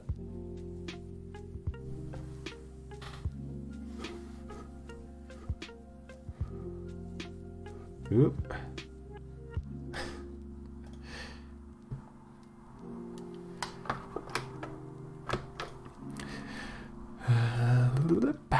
Leo says, I can't believe the effort put into this over an hour since it started, and this shot hasn't even gotten close to being finished. Dude, this shot I've been working on for how many streams, and you don't know how long behind the scenes I've been working on this shot. It takes ages.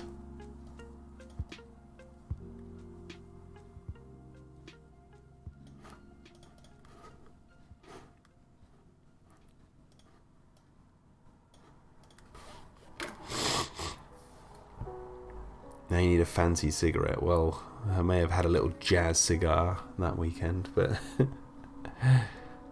a jazz cigarette, if you catch my drift, and a cigar. Bought some cigars because that was I went camping with some friends for a night, and we hadn't seen each other in so long, so I'd bought a load of cigars that we were meant to have a while back, but I cracked them out at this camping trip, so I had just had a cigar before that picture, so...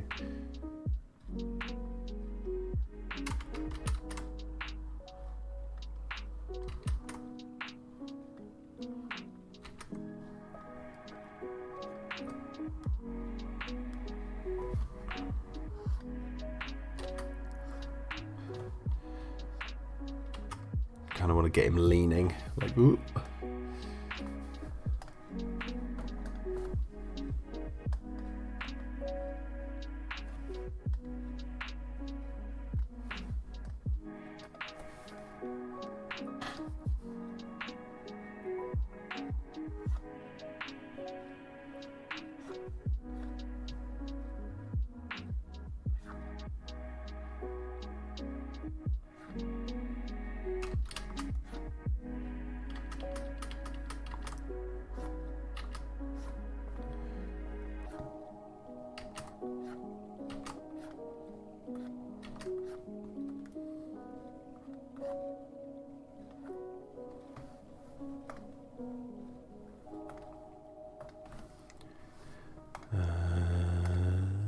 Where we looking? We need the dark brown.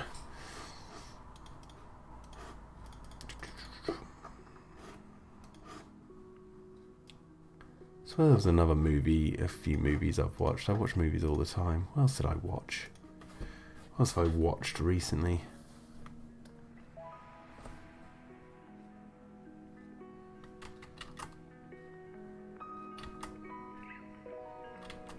Trying to remember.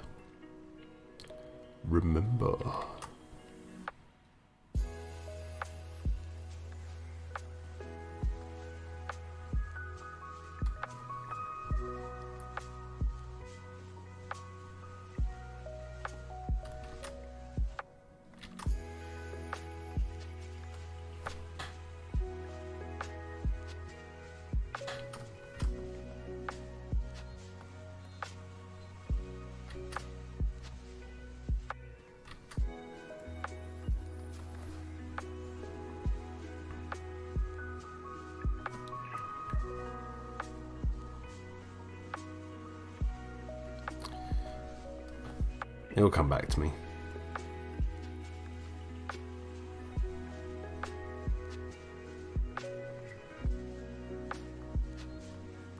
Good thing about this shot of Hunter though is like it doesn't have to be overly detailed because this one is going to be blurred like for a second, like adding the motion blur on.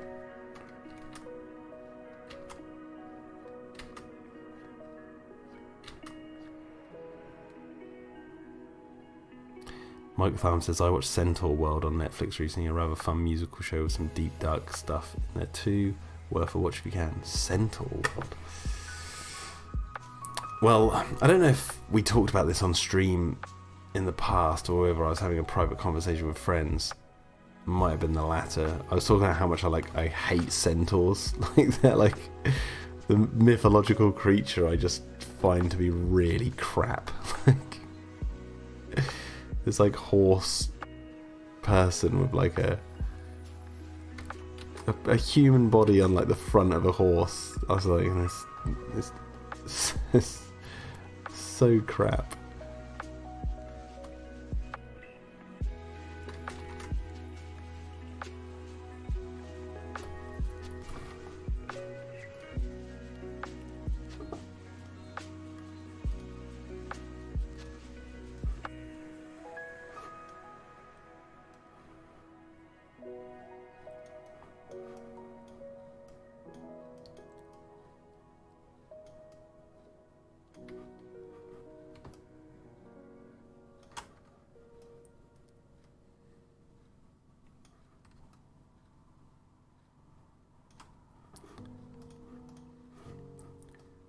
So if I put that under there, I think there's very dark lines on there.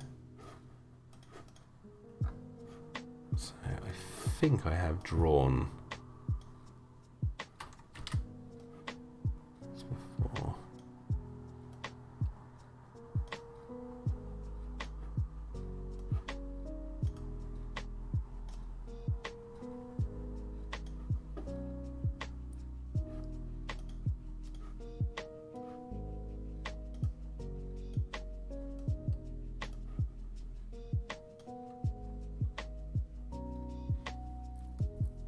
Oh yeah, you're getting your spaz shotgun, Mike. You have to send all the pics. Oh, I need to tell you guys about what I bought.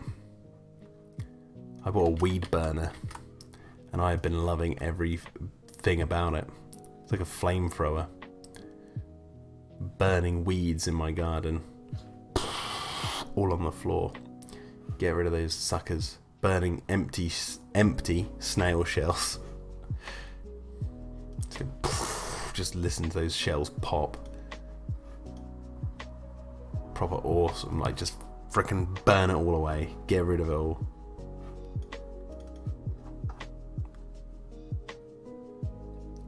Jurassic Hero says my dad does that. Well, considering I'm a dad, I understand.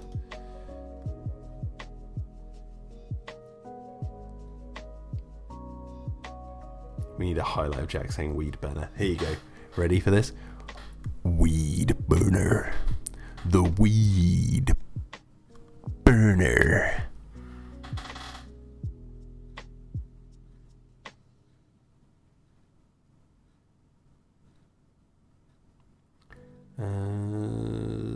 Hunter, hunter, hunter, hunter, hunter. Have we got a full shot of the gun? From this side, I think we do somewhere.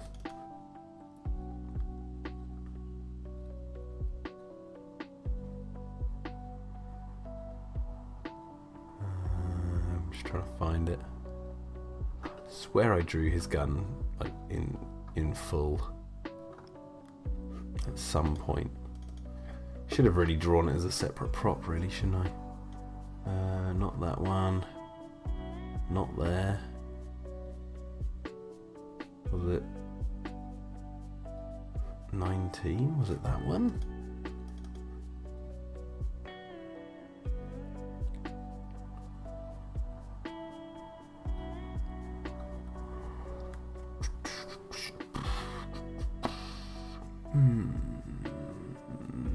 Was it in this one? I believe it was. There you go. So it sort of goes back down a little bit down, and then it's right. So the handle is where his hand is. Okay, so I need to tweak this to be like down and down again like that. There you go. That'll do. Again, like you're only going to see this for like split seconds, so it's not really important whether it's like 100% accurate.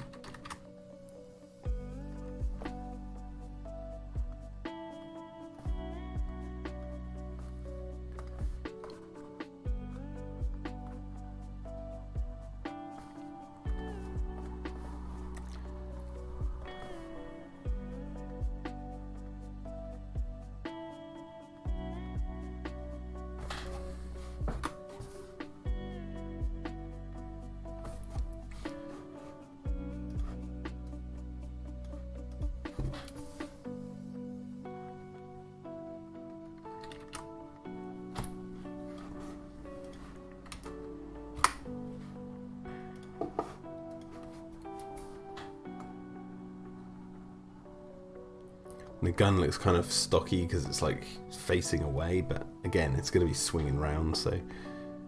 Oh, actually, maybe if I make it look like it's at an angle, that would help, wouldn't it? Wouldn't it?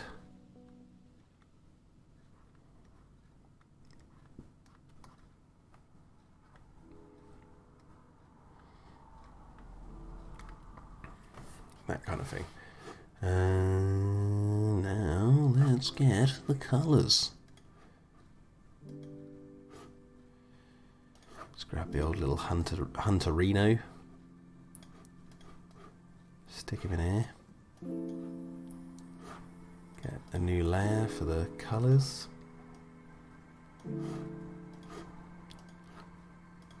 And let's get painting. Big Chuck says Hunter going to fire at Bladekin, but where he finds he's going to be out of ammo, and he's going to say, that first bastard.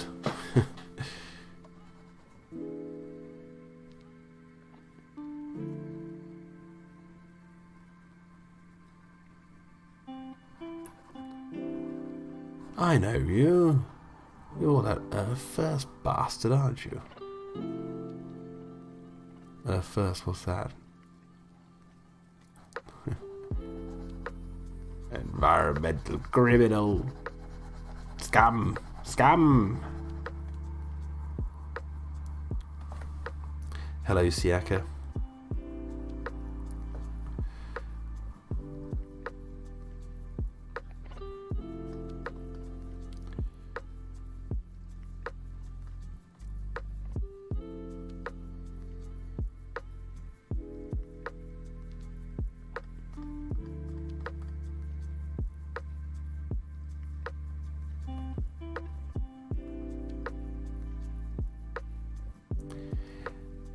Siaka says, is Jurassic Park 3 the only one where no one swears, or am I forgetting something?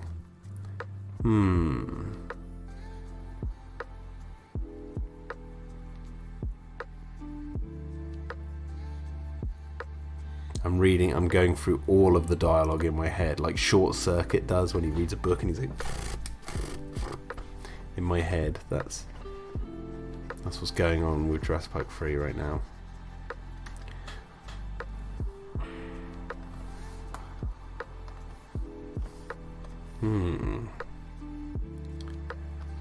It's funny, you might be right.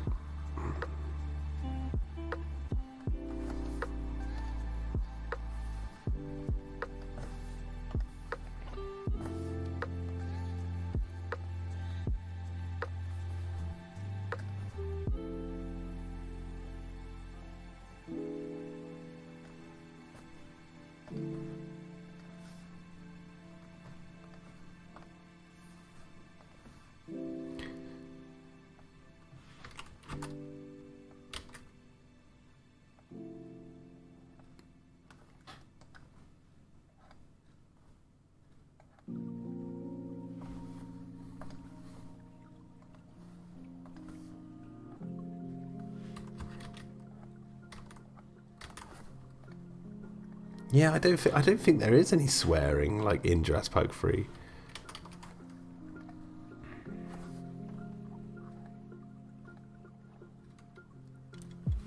I don't think there's a shit. I don't think they ever say like, oh shit. Oh shit, the dinosaurs are gonna eat us. The dinosaurs are gonna eat us, Cletus.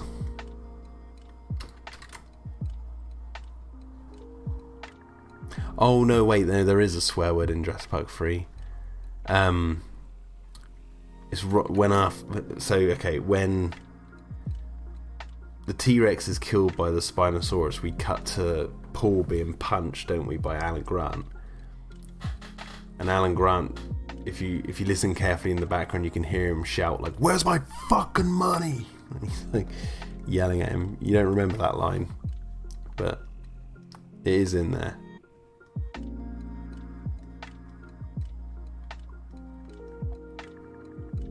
It actually used to be a really iconic line until the backlash against Jurassic Park 3.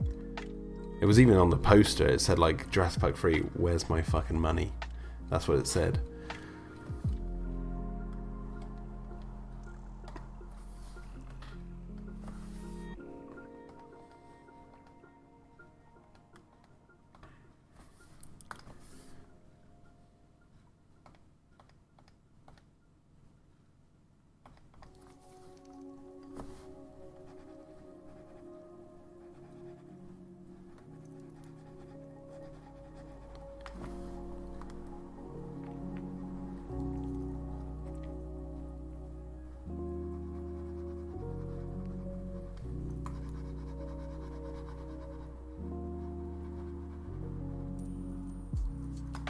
Oh no, I should probably get the proper colour.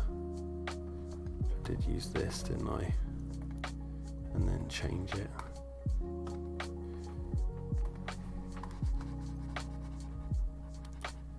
Get it to match.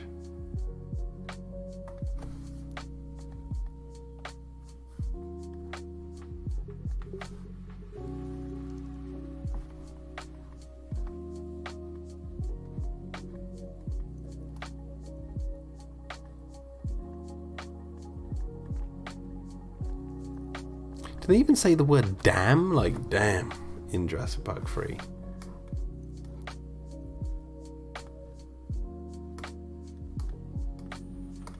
I don't think they do.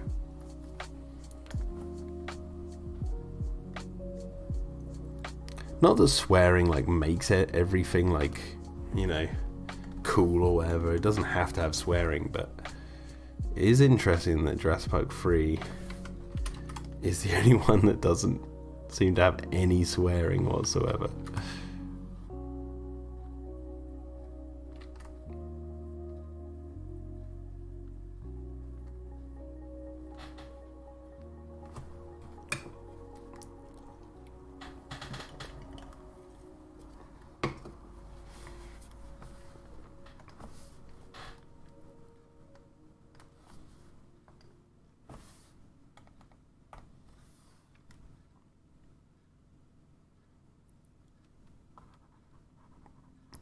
Jurassic Hero asks, what would you think if Jurassic Park / World and the Monsterverse were in the same universe? I would think this is some convoluted bullshit, is what I would think.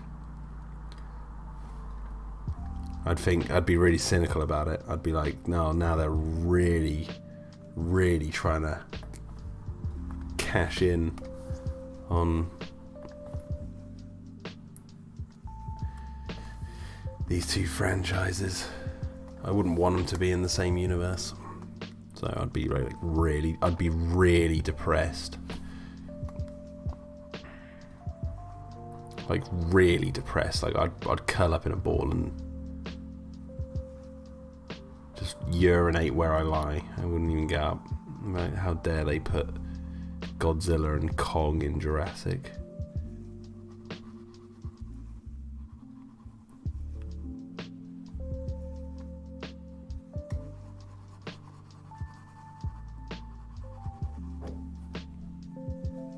It'd have to be a conscious choice, Yak, and not to have swearing in Jurassic Park 3, because they would have been writing it. Right?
Jurassic Hero asks, I've heard milking so many times. What does that mean? You know how you can milk a cow? Like you can tug on its teats and get milk out? Tug on the old udders and get some milk out? Well, the idea is if you're milking it, it's like you're like sucking all the liquid out, making it dry. You're milking it too much.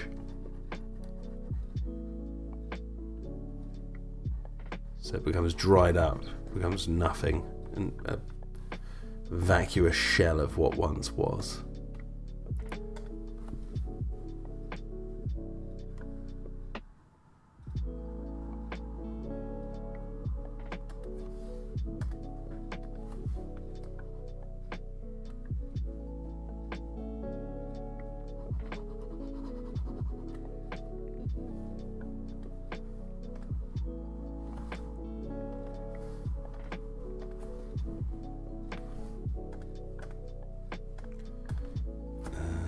I need to open up another hunter now.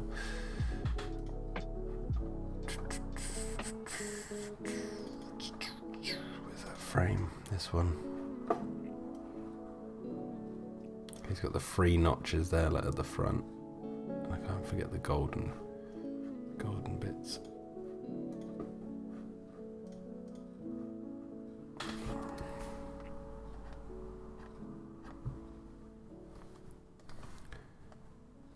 That, and then the gun. The gun. We need to colour in the gun.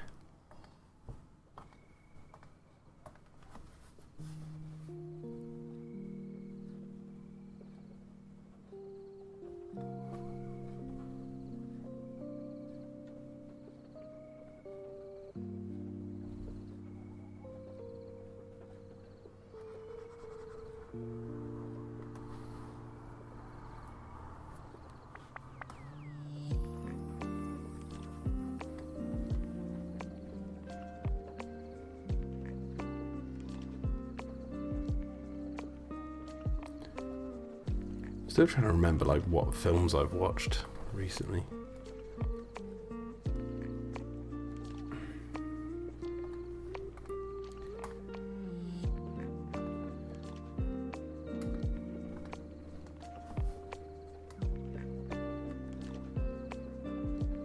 I swear there's like one I'm missing, but my mind is drawing a blank.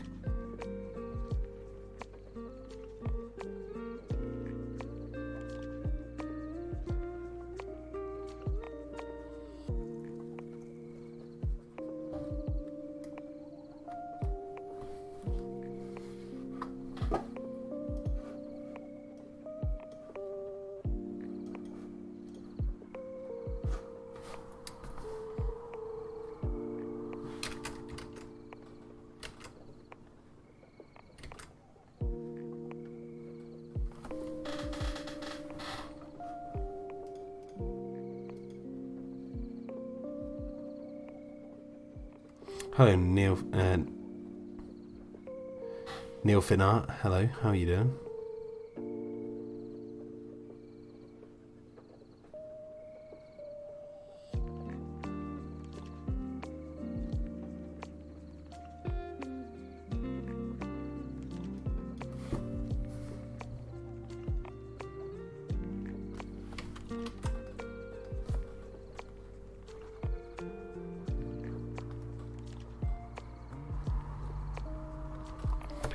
Okay, so I think that's good enough for that.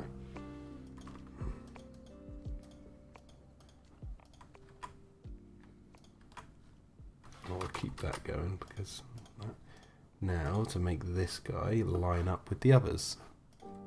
In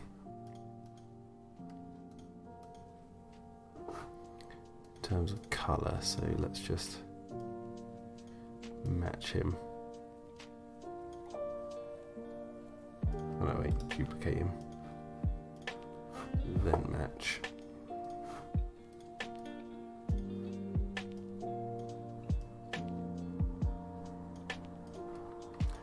Then darken that one. And then we delete bits of this guy.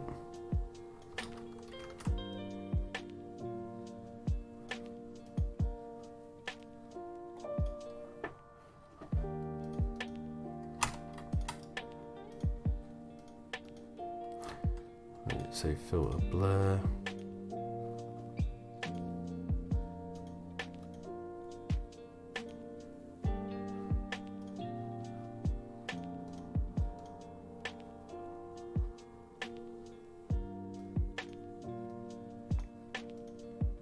So he goes Jude run, he aims, and then he's going to jump out of the way when the thing crashes through.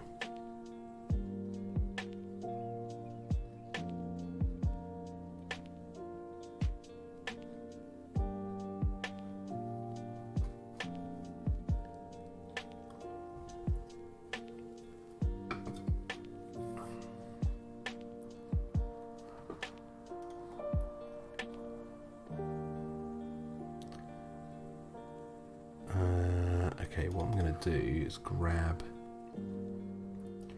his arm here. Put that at the top because I have an idea.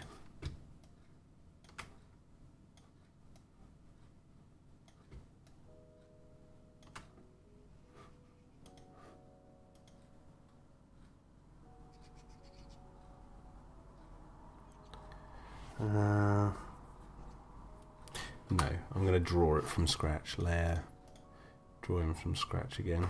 So we call it H4. And we start the whole process again.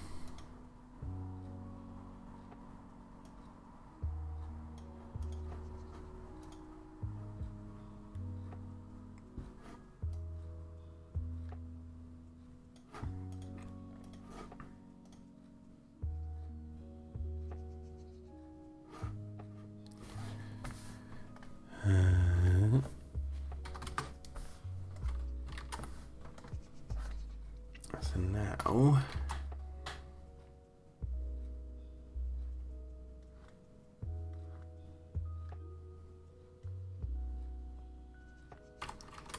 I'll try and get his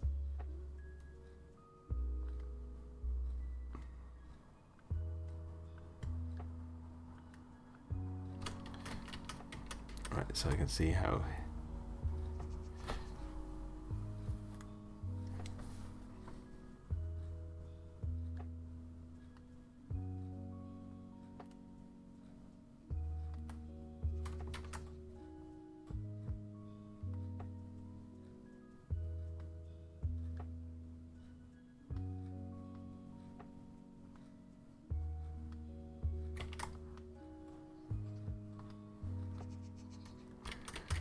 no.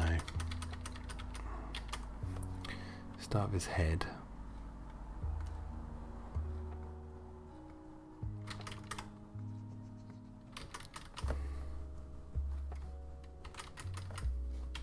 Or just file save this as Hunter Edit.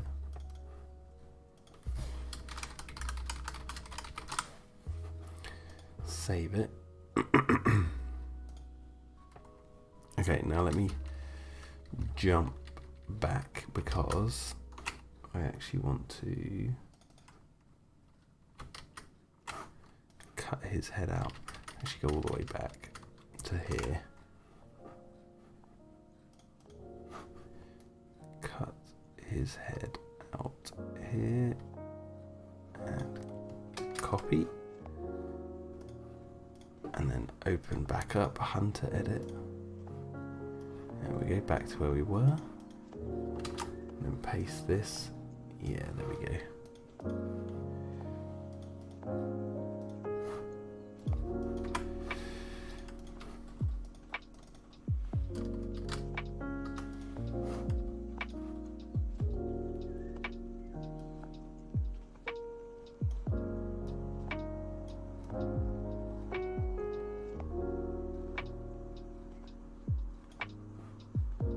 So now we're just gonna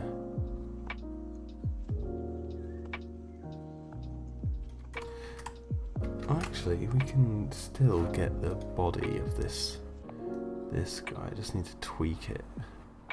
Just the body. Oh, I didn't add his blade. Oh my god. Sort that out.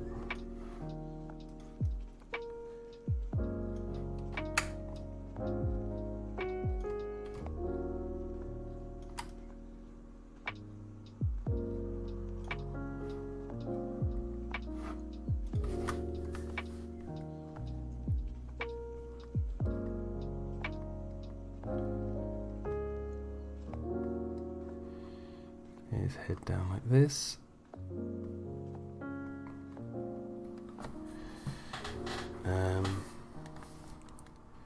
This one is going to be very blurred.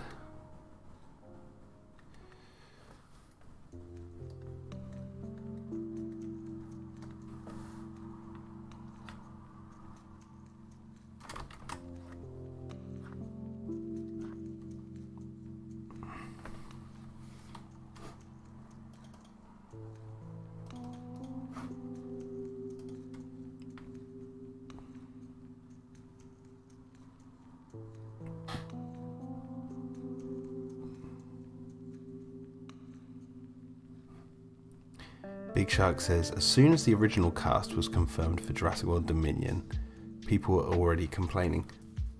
Really? I never saw anyone complaining. Who was complaining? Who was it? Where are their address?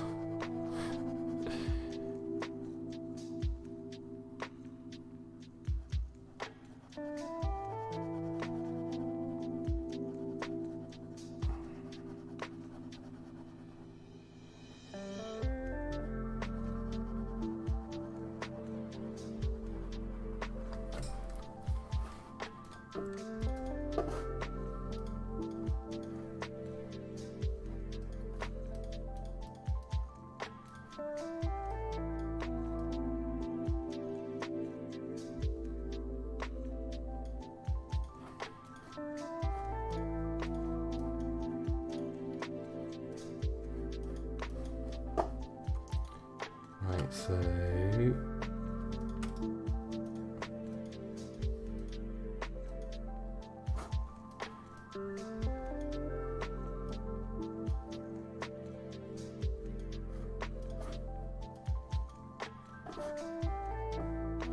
let's get his blade again. I need 2 of these because I need to add one to the layer underneath. Save that for a minute. And this one we will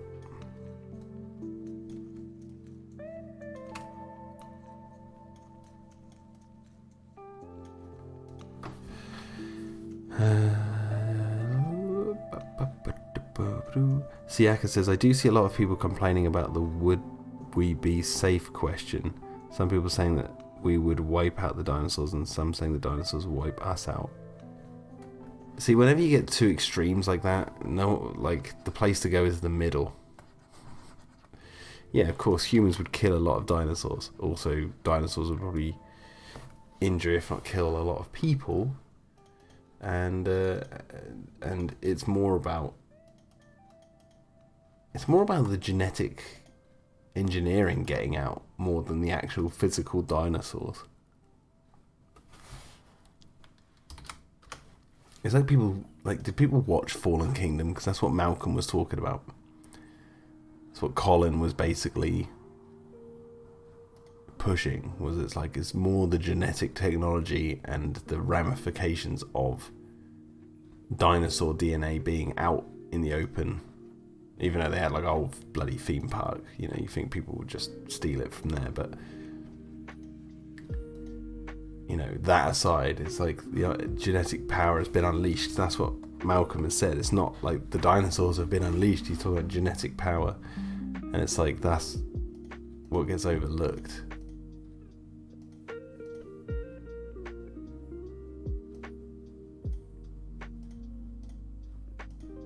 Alright, let's add this blade to this guy.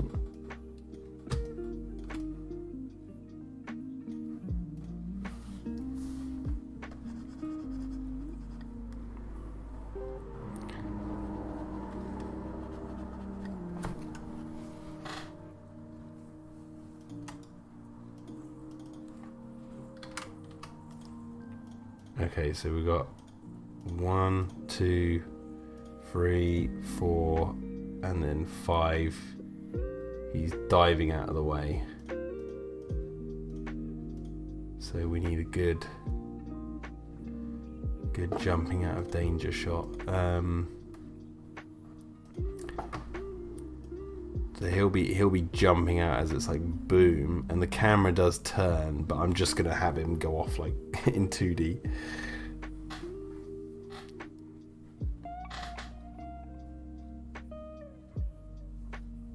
Okay, zoop.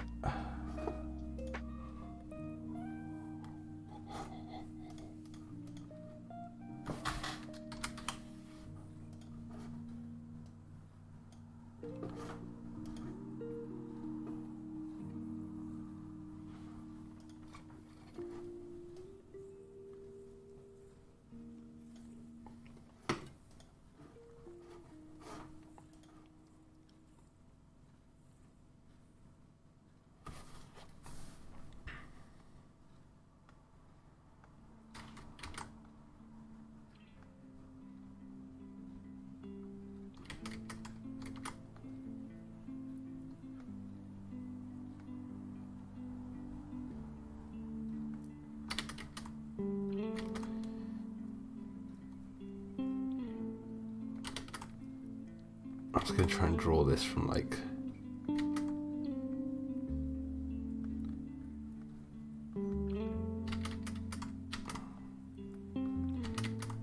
I'm trying to visualize it in my head. You have to bear with me.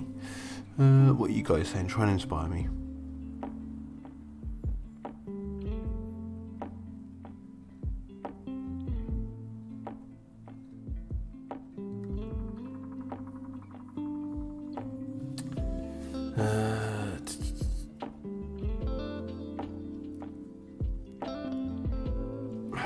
Basically, maybe if I just draw it really like funnily, maybe that'll...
this, and then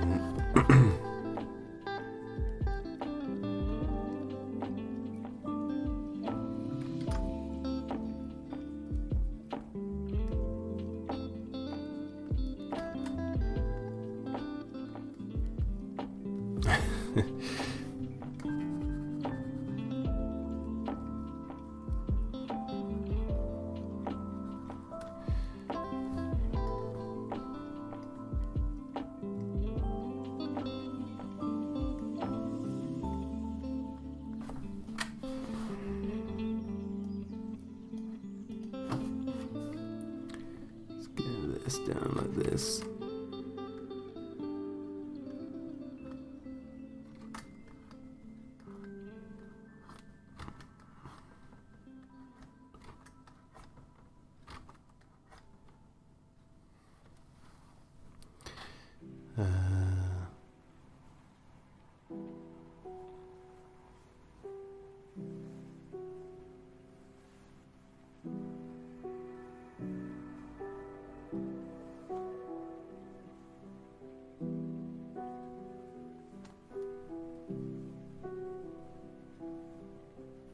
I don't know what you guys are talking about. Something about Jurassic World.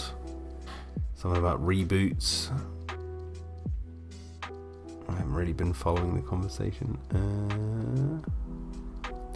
Neffin Art says, I'm so interested in seeing the Atrociraptors in Dominion. Are you now? Are you?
I like this hunter's like jumping through the air.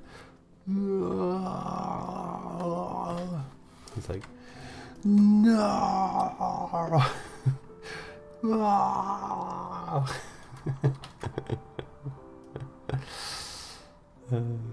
It's funny.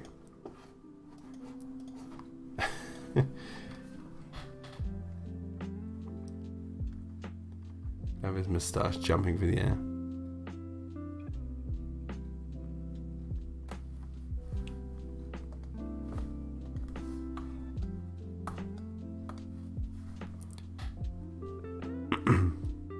Jurassic Grim says, just dropping by real quick, currently saltwater fishing for trout. Sweet, man. He's on a boat. Dude, enjoy that. That sounds awesome.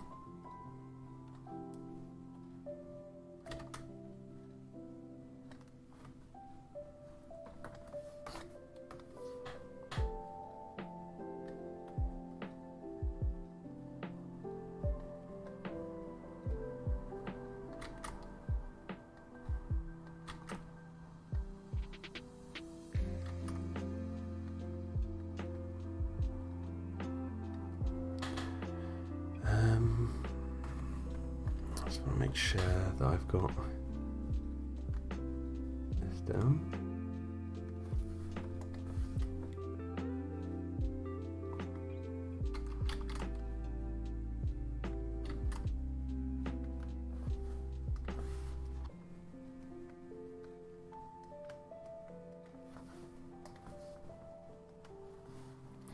I want to show you new guys who have just turned up what we're working on. Obviously we're working on Hunter diving out of the way currently, like, "Wah!" But what is he diving out of the way of? Well, check this. Check this. This is where we're up to with the let me rewind it. This is where we're up to with the frame that has a CGI background and 2D animation over the top. This is where we're at with it. That's the bit where he's going to dive out of the way.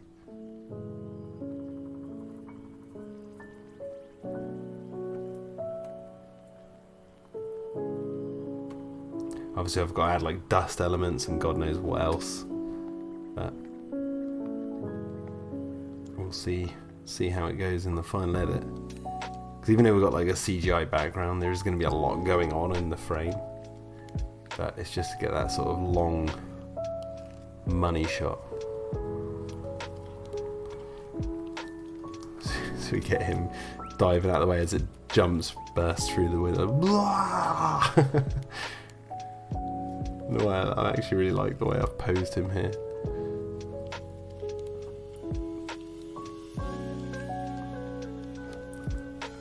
Hunter gets all the action shots.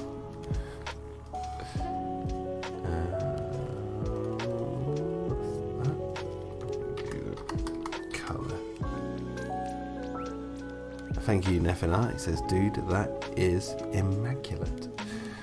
It's not finished yet. It's got some ways to go, and that's not even the finished frame. Like it still continues on in 3D for a little bit longer. I just got to a good point where I could stop and then finish the animation all the way up to that point, and then continue it on. Because the last bit of it is like probably going to be the easiest. Touch wood.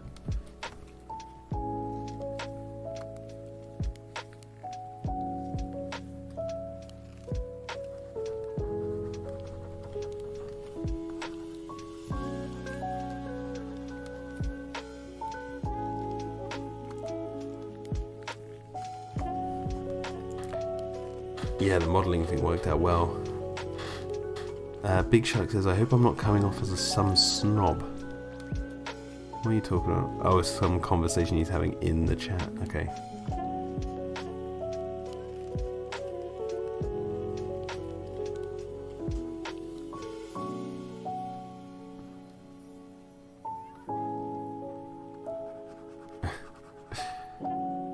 Nefin says, here I am struggling drawing dynamic poses, yet here you are. What, with dinosaurs or humans? Because I'm just sort of like... I mean, this guy is just completely I don't know what's going on with his hands or anything. It's not, he's going to be all blurred. That's the point. Like, you're not really going to see much detail in the actual final shot. And it's funny because I wrote down like the timing of all this on this bit of paper at the start of the stream. So once I've got him diving out of the way, we've got up to where I've needed to get to for tonight, and then I'll continue working on this when I can in my own time. I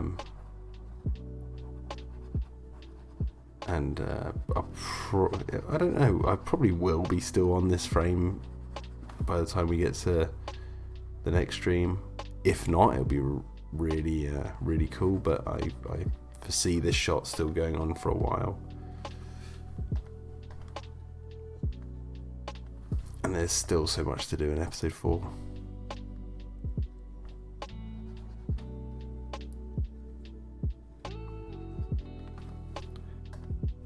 I was also thinking about this earlier.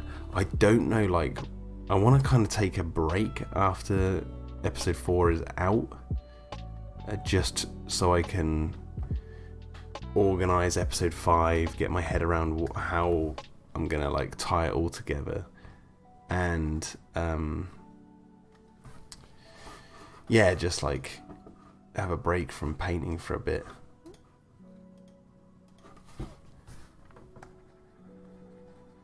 Just because it has been so intense working on this for so long. Be nice to just have a refreshing break, get reorganized, and then come back full force.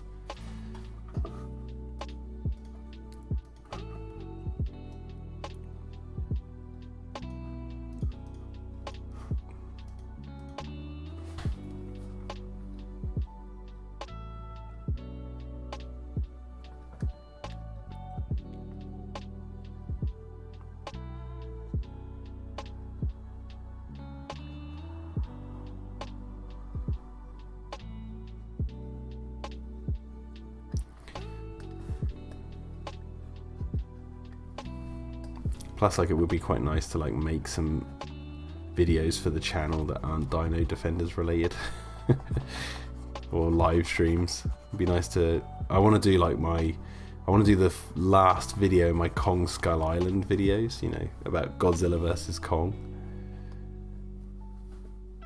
Finish that up. I'd like to record another Pterodome episode. There's so much I want to do, but like, it's about finding that time.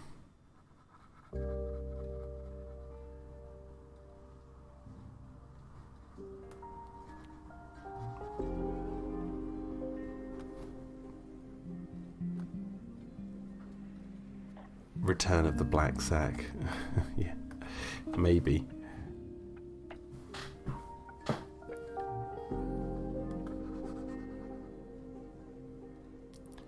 The thing is, though, I don't know how long the break would be, because my worry is that, like, I don't want to leave it too long between the release of episodes 4 and 5 of this, but that's probably going to happen anyway.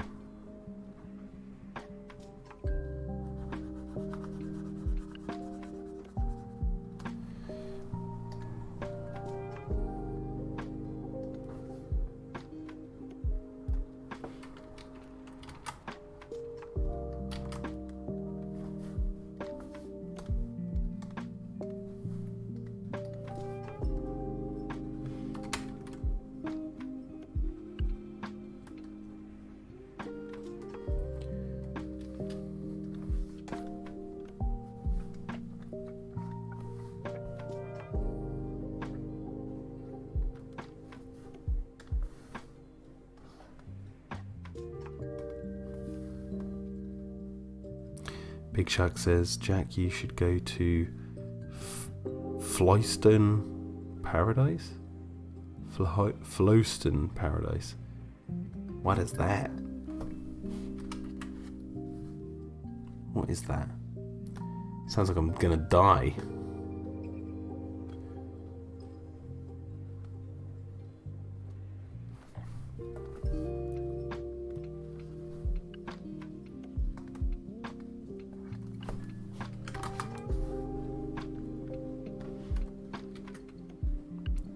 Fifth Element reference.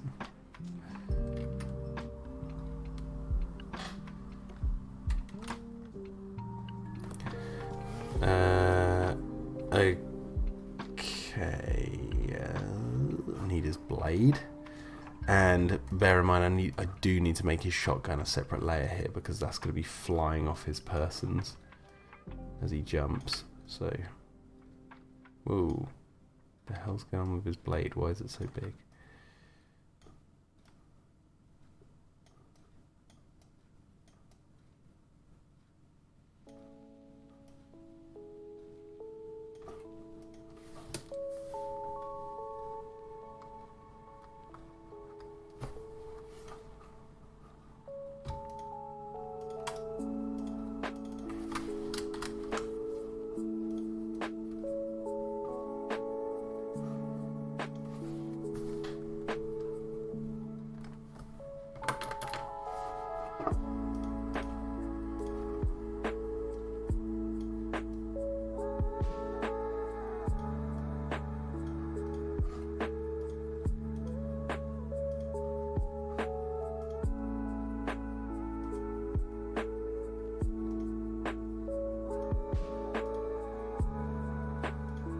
Okay. See, he goes a bit tiny here, so I need to... Whoa, jeez, why did you move the camera down while I'm doing that? I can't see how I'm zooming out.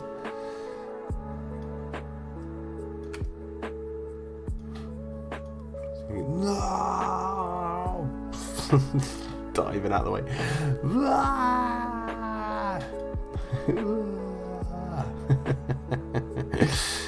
Oh, that's funny. Okay, now to get his shotgun.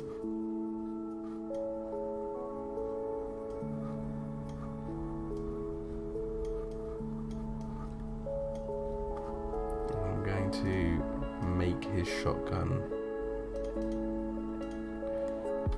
from scratch. So let's go layer new. Call it shotgun.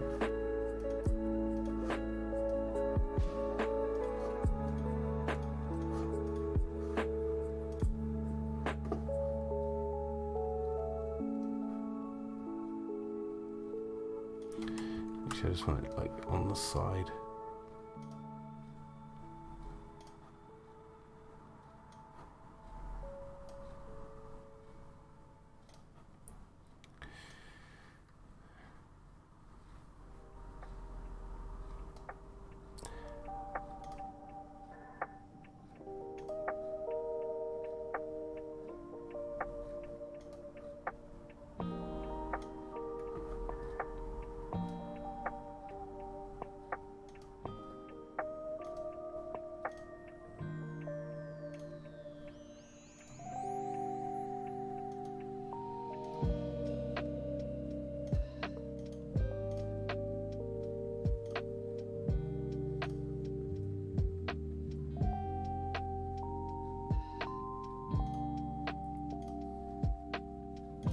This type of music we're listening to, like this lo-fi, that without the drum beat, that little dwee, dwee, dwee, whatever it is in the background, really reminds me of like Blade Runner. Not now, it's obviously the noise is gone now, but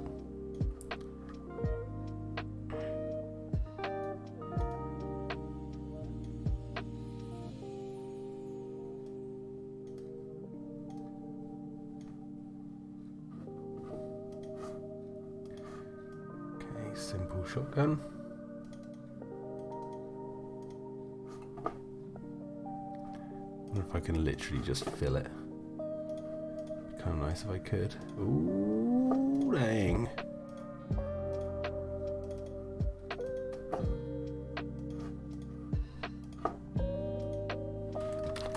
Lieutenant dang.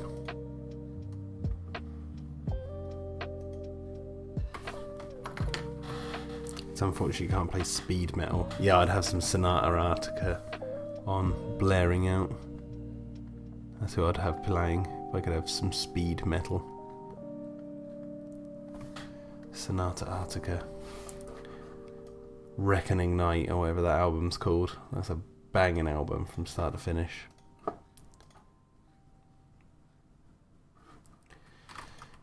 Okay. El Shotgunno. Might even add a little bit of a gradient overlay over it, or emboss it. Let's add some effects on it so it looks more like a. Ooh, it's a bit cracky.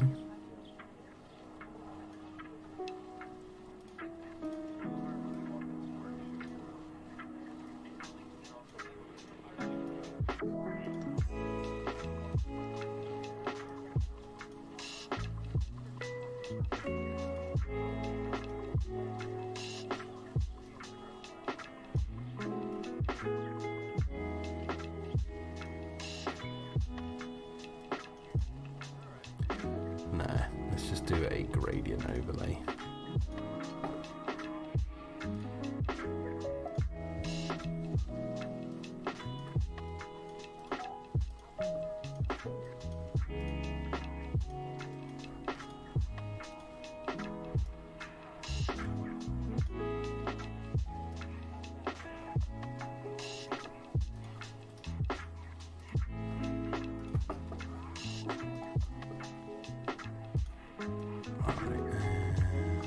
Bung that in here,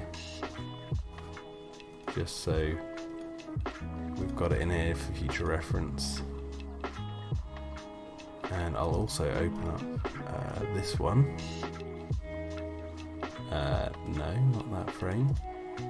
Open up this one. That's what I thought I clicked on, but apparently not. Big Shug says, I know it's completely off topic. Ooh, what's he gonna say? Juicy.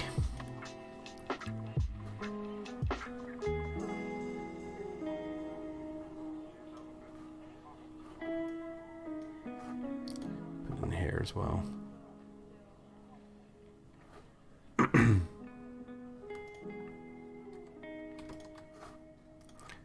all the weapons down here.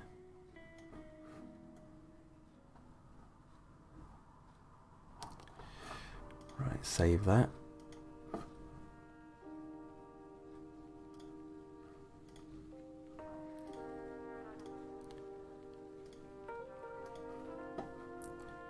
Okay, so Hunter's going to jump out of the way. He's going to lose his shotgun.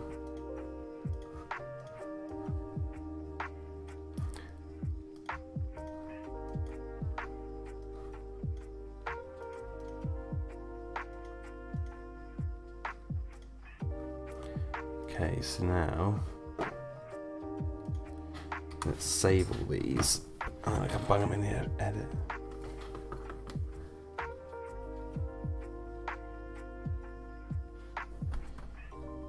He says scroll up, Jack.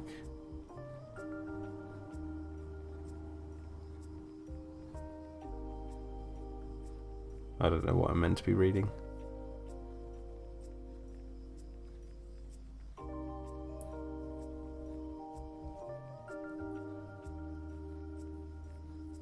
What, the fifth element reference?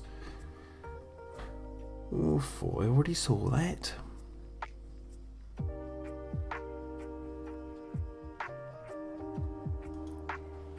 Siaka says, ever find it weird how Jurassic Park only has one video game in the PS3 360 era? No, if I'm honest, I don't find that weird, because the Jurassic IP has always been handled poorly in terms of games, so I'm not surprised whatsoever. Right, so let's save this as H1 PNG, and then we go H file, save as H2 PNG.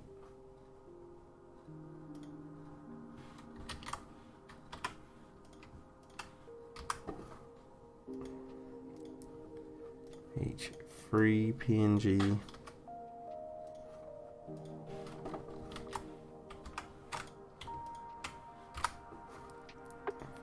Same as H4.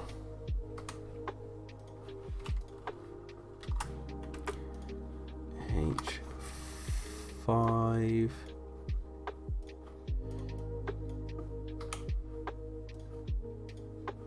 PNG. Oh, why did I miss that? Where did you say you asked if anyone's got plans tomorrow? Oh, I don't know. There's so much being said, I can't see it. Maybe I'm just blind. My plans for tomorrow are work and look after my daughter while my wife does something. And then we're going to spend the evening probably watching a film or something. Hello, Hawkins. Hello, James. Shotgun. Now, actually, now James is here, I want to show this thing one more time. Oh, let me just save this. Save this as the edit. Hunter edit. Okay, save that.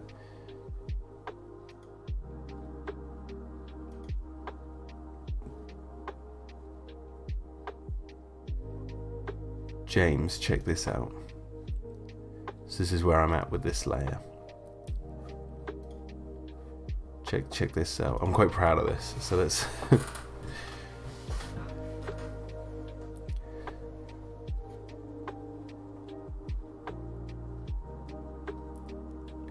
where we're at with the 3D 2D animation.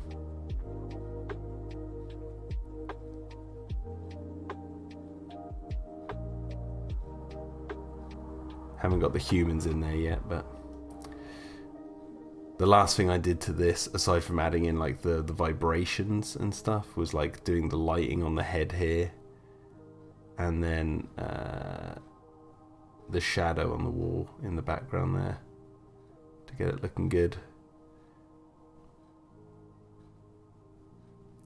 But yeah, thought you'd like that. Big Shark says I might watch that movie Jack talked about. Which one? United 93. It's pretty intense. Okay, so let's close this. Let's close Photoshop. Let's close Photoshop and open up. Hopefully this editing software won't blow up in my face. I hope it won't blow up in my face.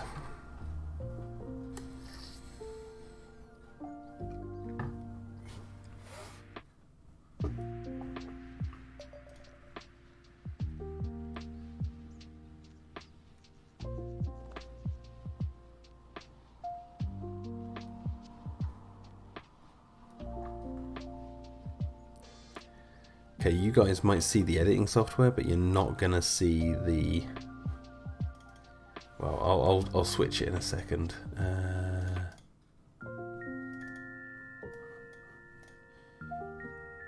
Okay, let me see if I can switch it to.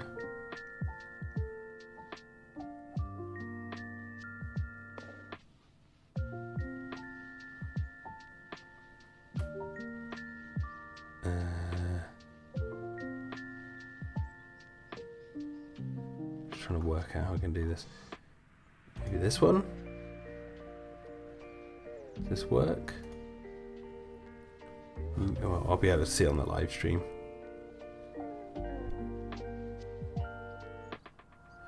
Okay, so you can actually see this window now.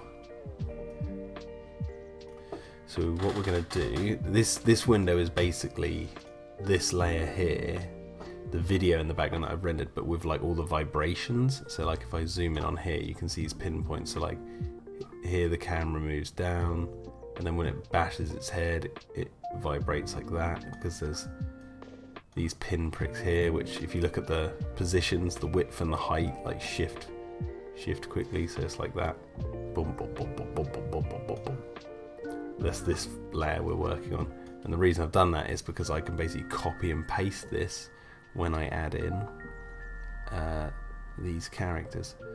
I'm just going to do this for a second because I forgot to add something into this layer, and I don't want you guys to see the spoilers. Where are we looking? This one.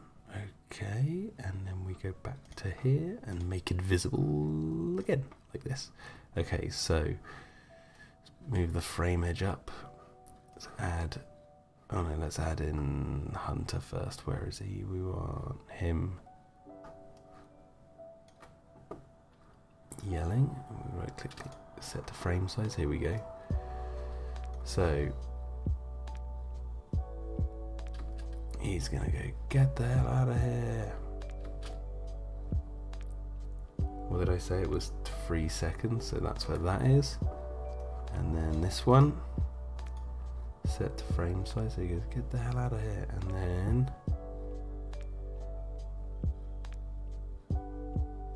okay, what did I say? To 4 seconds, so to there. And then it's 2, 3, set to frame size, and that's going to be like literally a second long, like that. Oh, literally like really quick.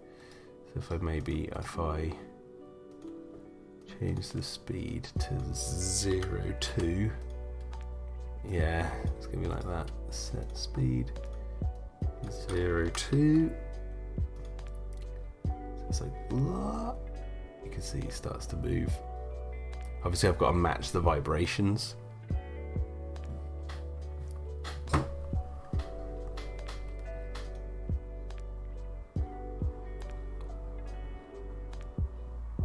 I will watch that herbivore ranking video, James.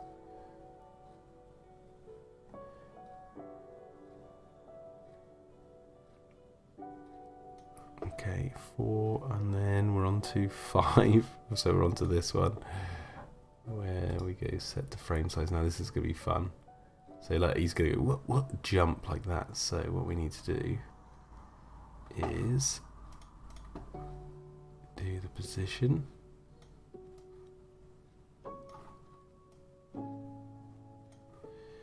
Might even change the scale. So the width, let's crush him like this.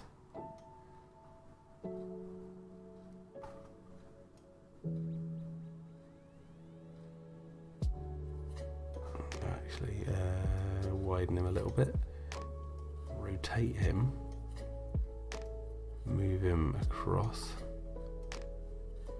Yep, there we go. So then, boom.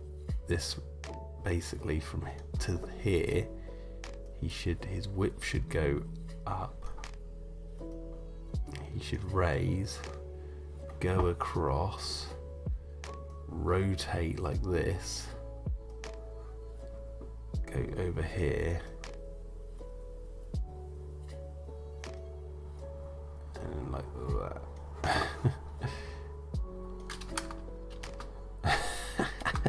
Ah! That looks great. Ah.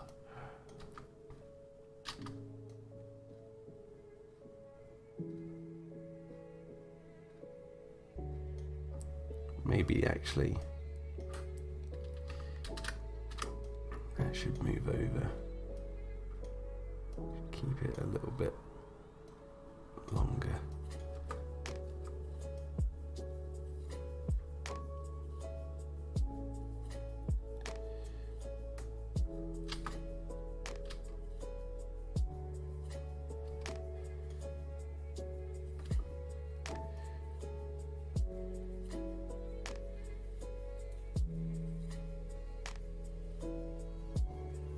Okay, so here the scale should go up on him a bit because he's actually, the camera's turning, so I can actually match it.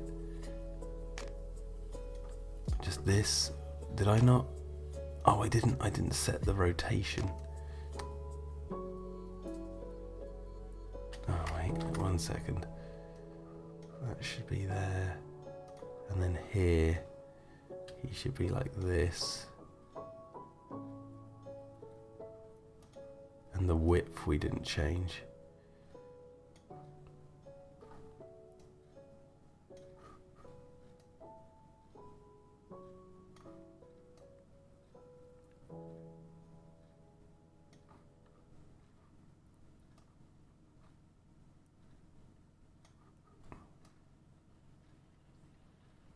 Yeah, that'll look better because it like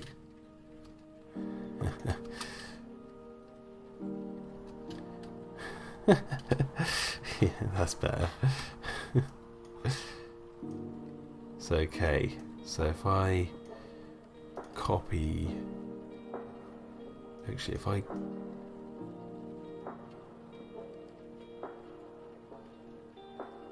cut here,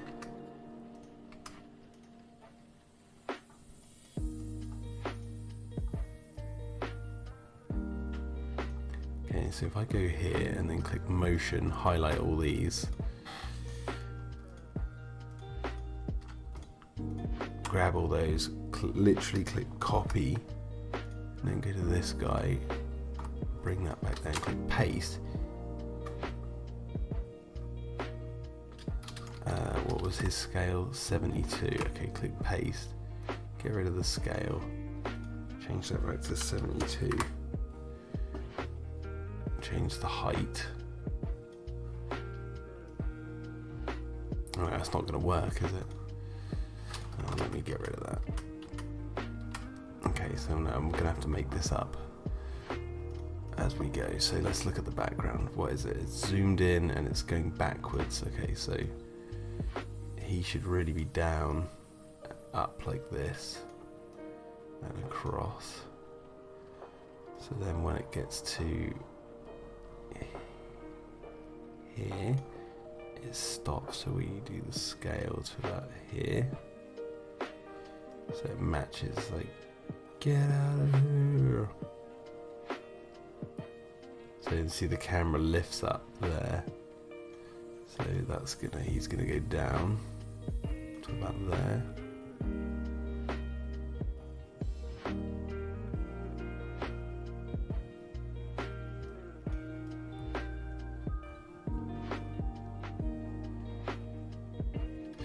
No, wait, what am I doing? That to about there, then add another one of those in. And then as we come up to the end, he's like down here.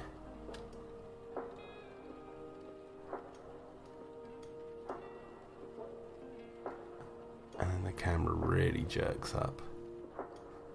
And then it jerks, yeah. So should match it like that. Okay, so then he jumps back up to that one. So what was the last point that he was on here? Let's have a look.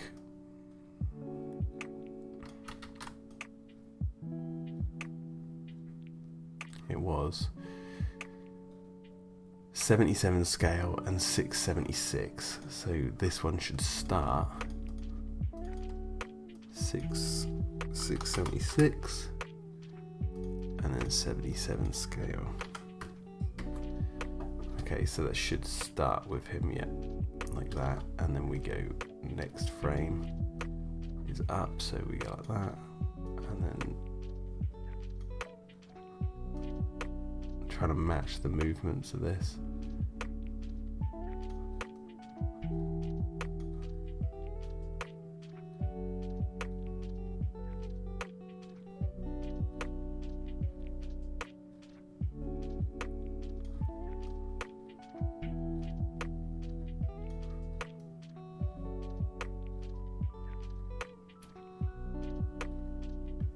And then it's like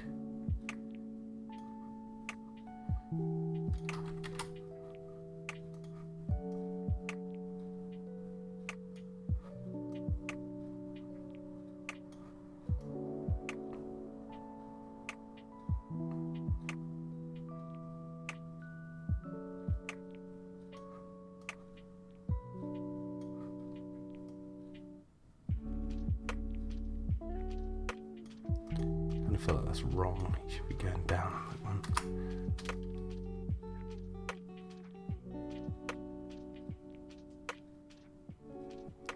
This is quite hard. Let's try and wipe this out again. So, oh wait, no. I want to get rid of just those two. So we got this right. He's like, boom. It's good because the vibration kind of masks the transition between the character. Right, so it goes, the camera goes up here. So he should go down. Goes up and then down again. And then it's like, wait, is that down again? I think it should go up again a little bit here.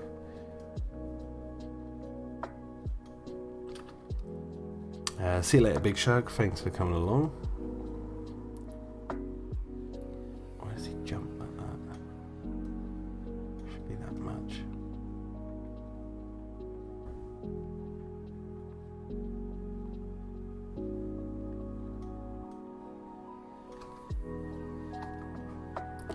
Okay, let's see this, see how this works.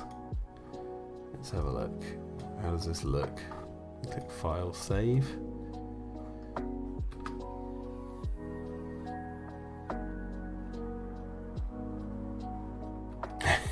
It's not bad, is it? There we go.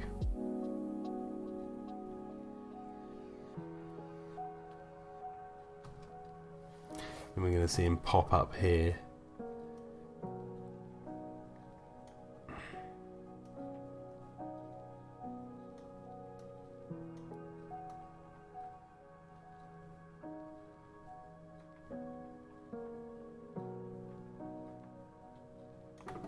We need to up the size of his scale here as well, because he's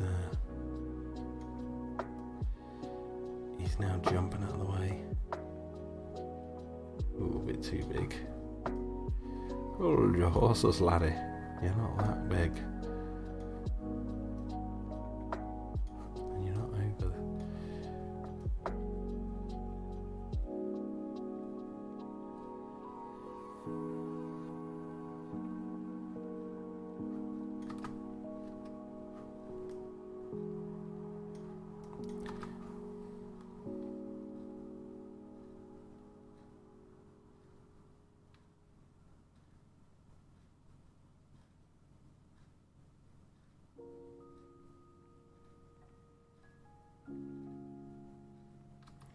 Okay, it's coming along. We're getting the human in. Oh, I haven't added Jude.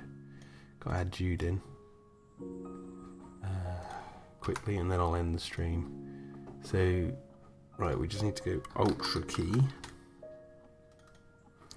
and just blip out the color. Make him in scale to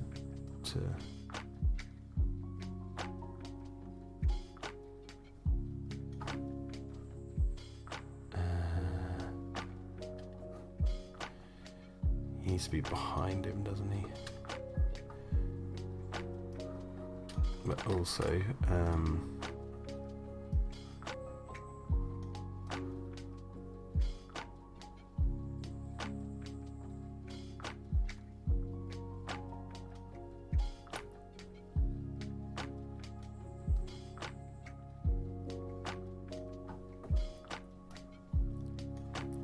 okay, so we're going to do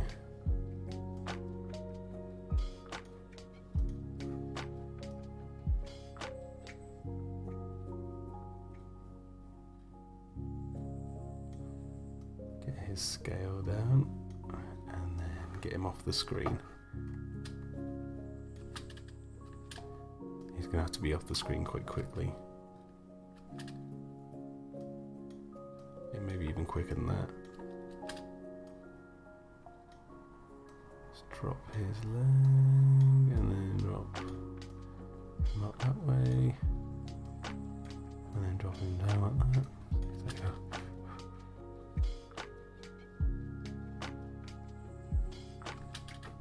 Yeah, that works. but I'm also going to add a motion blur to him. And there should be a blur, directional blur, there we go.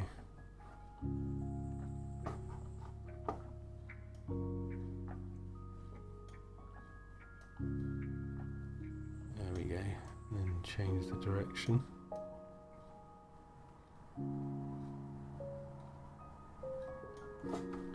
I'm also going to add a tint to him because he's not lit for this scene.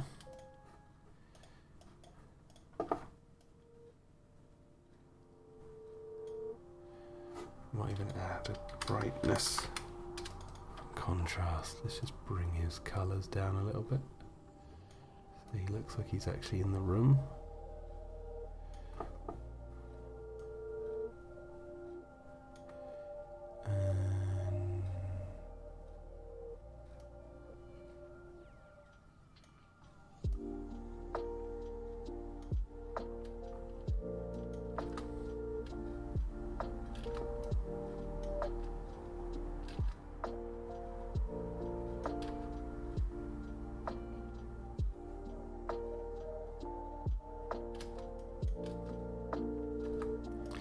There's something about him, he doesn't look like he's there.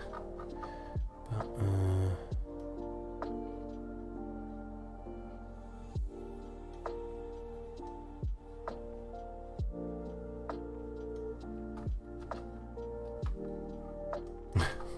it's like darts across him.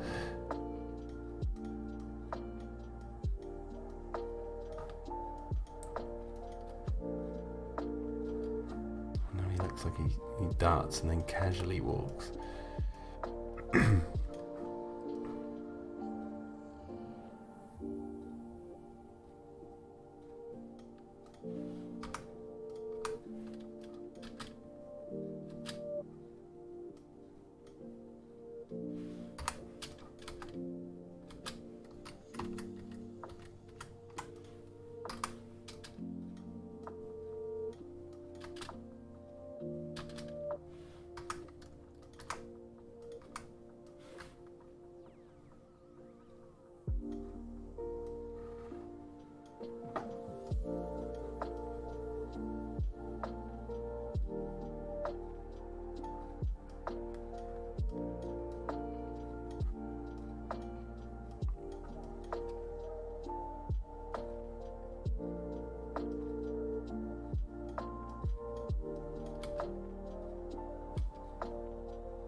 No, I'm not overly fussed on Jude here.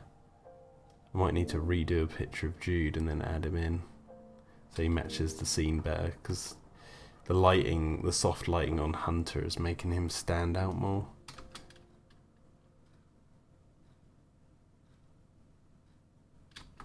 So yeah, maybe I'll redo Jude for this sequence, but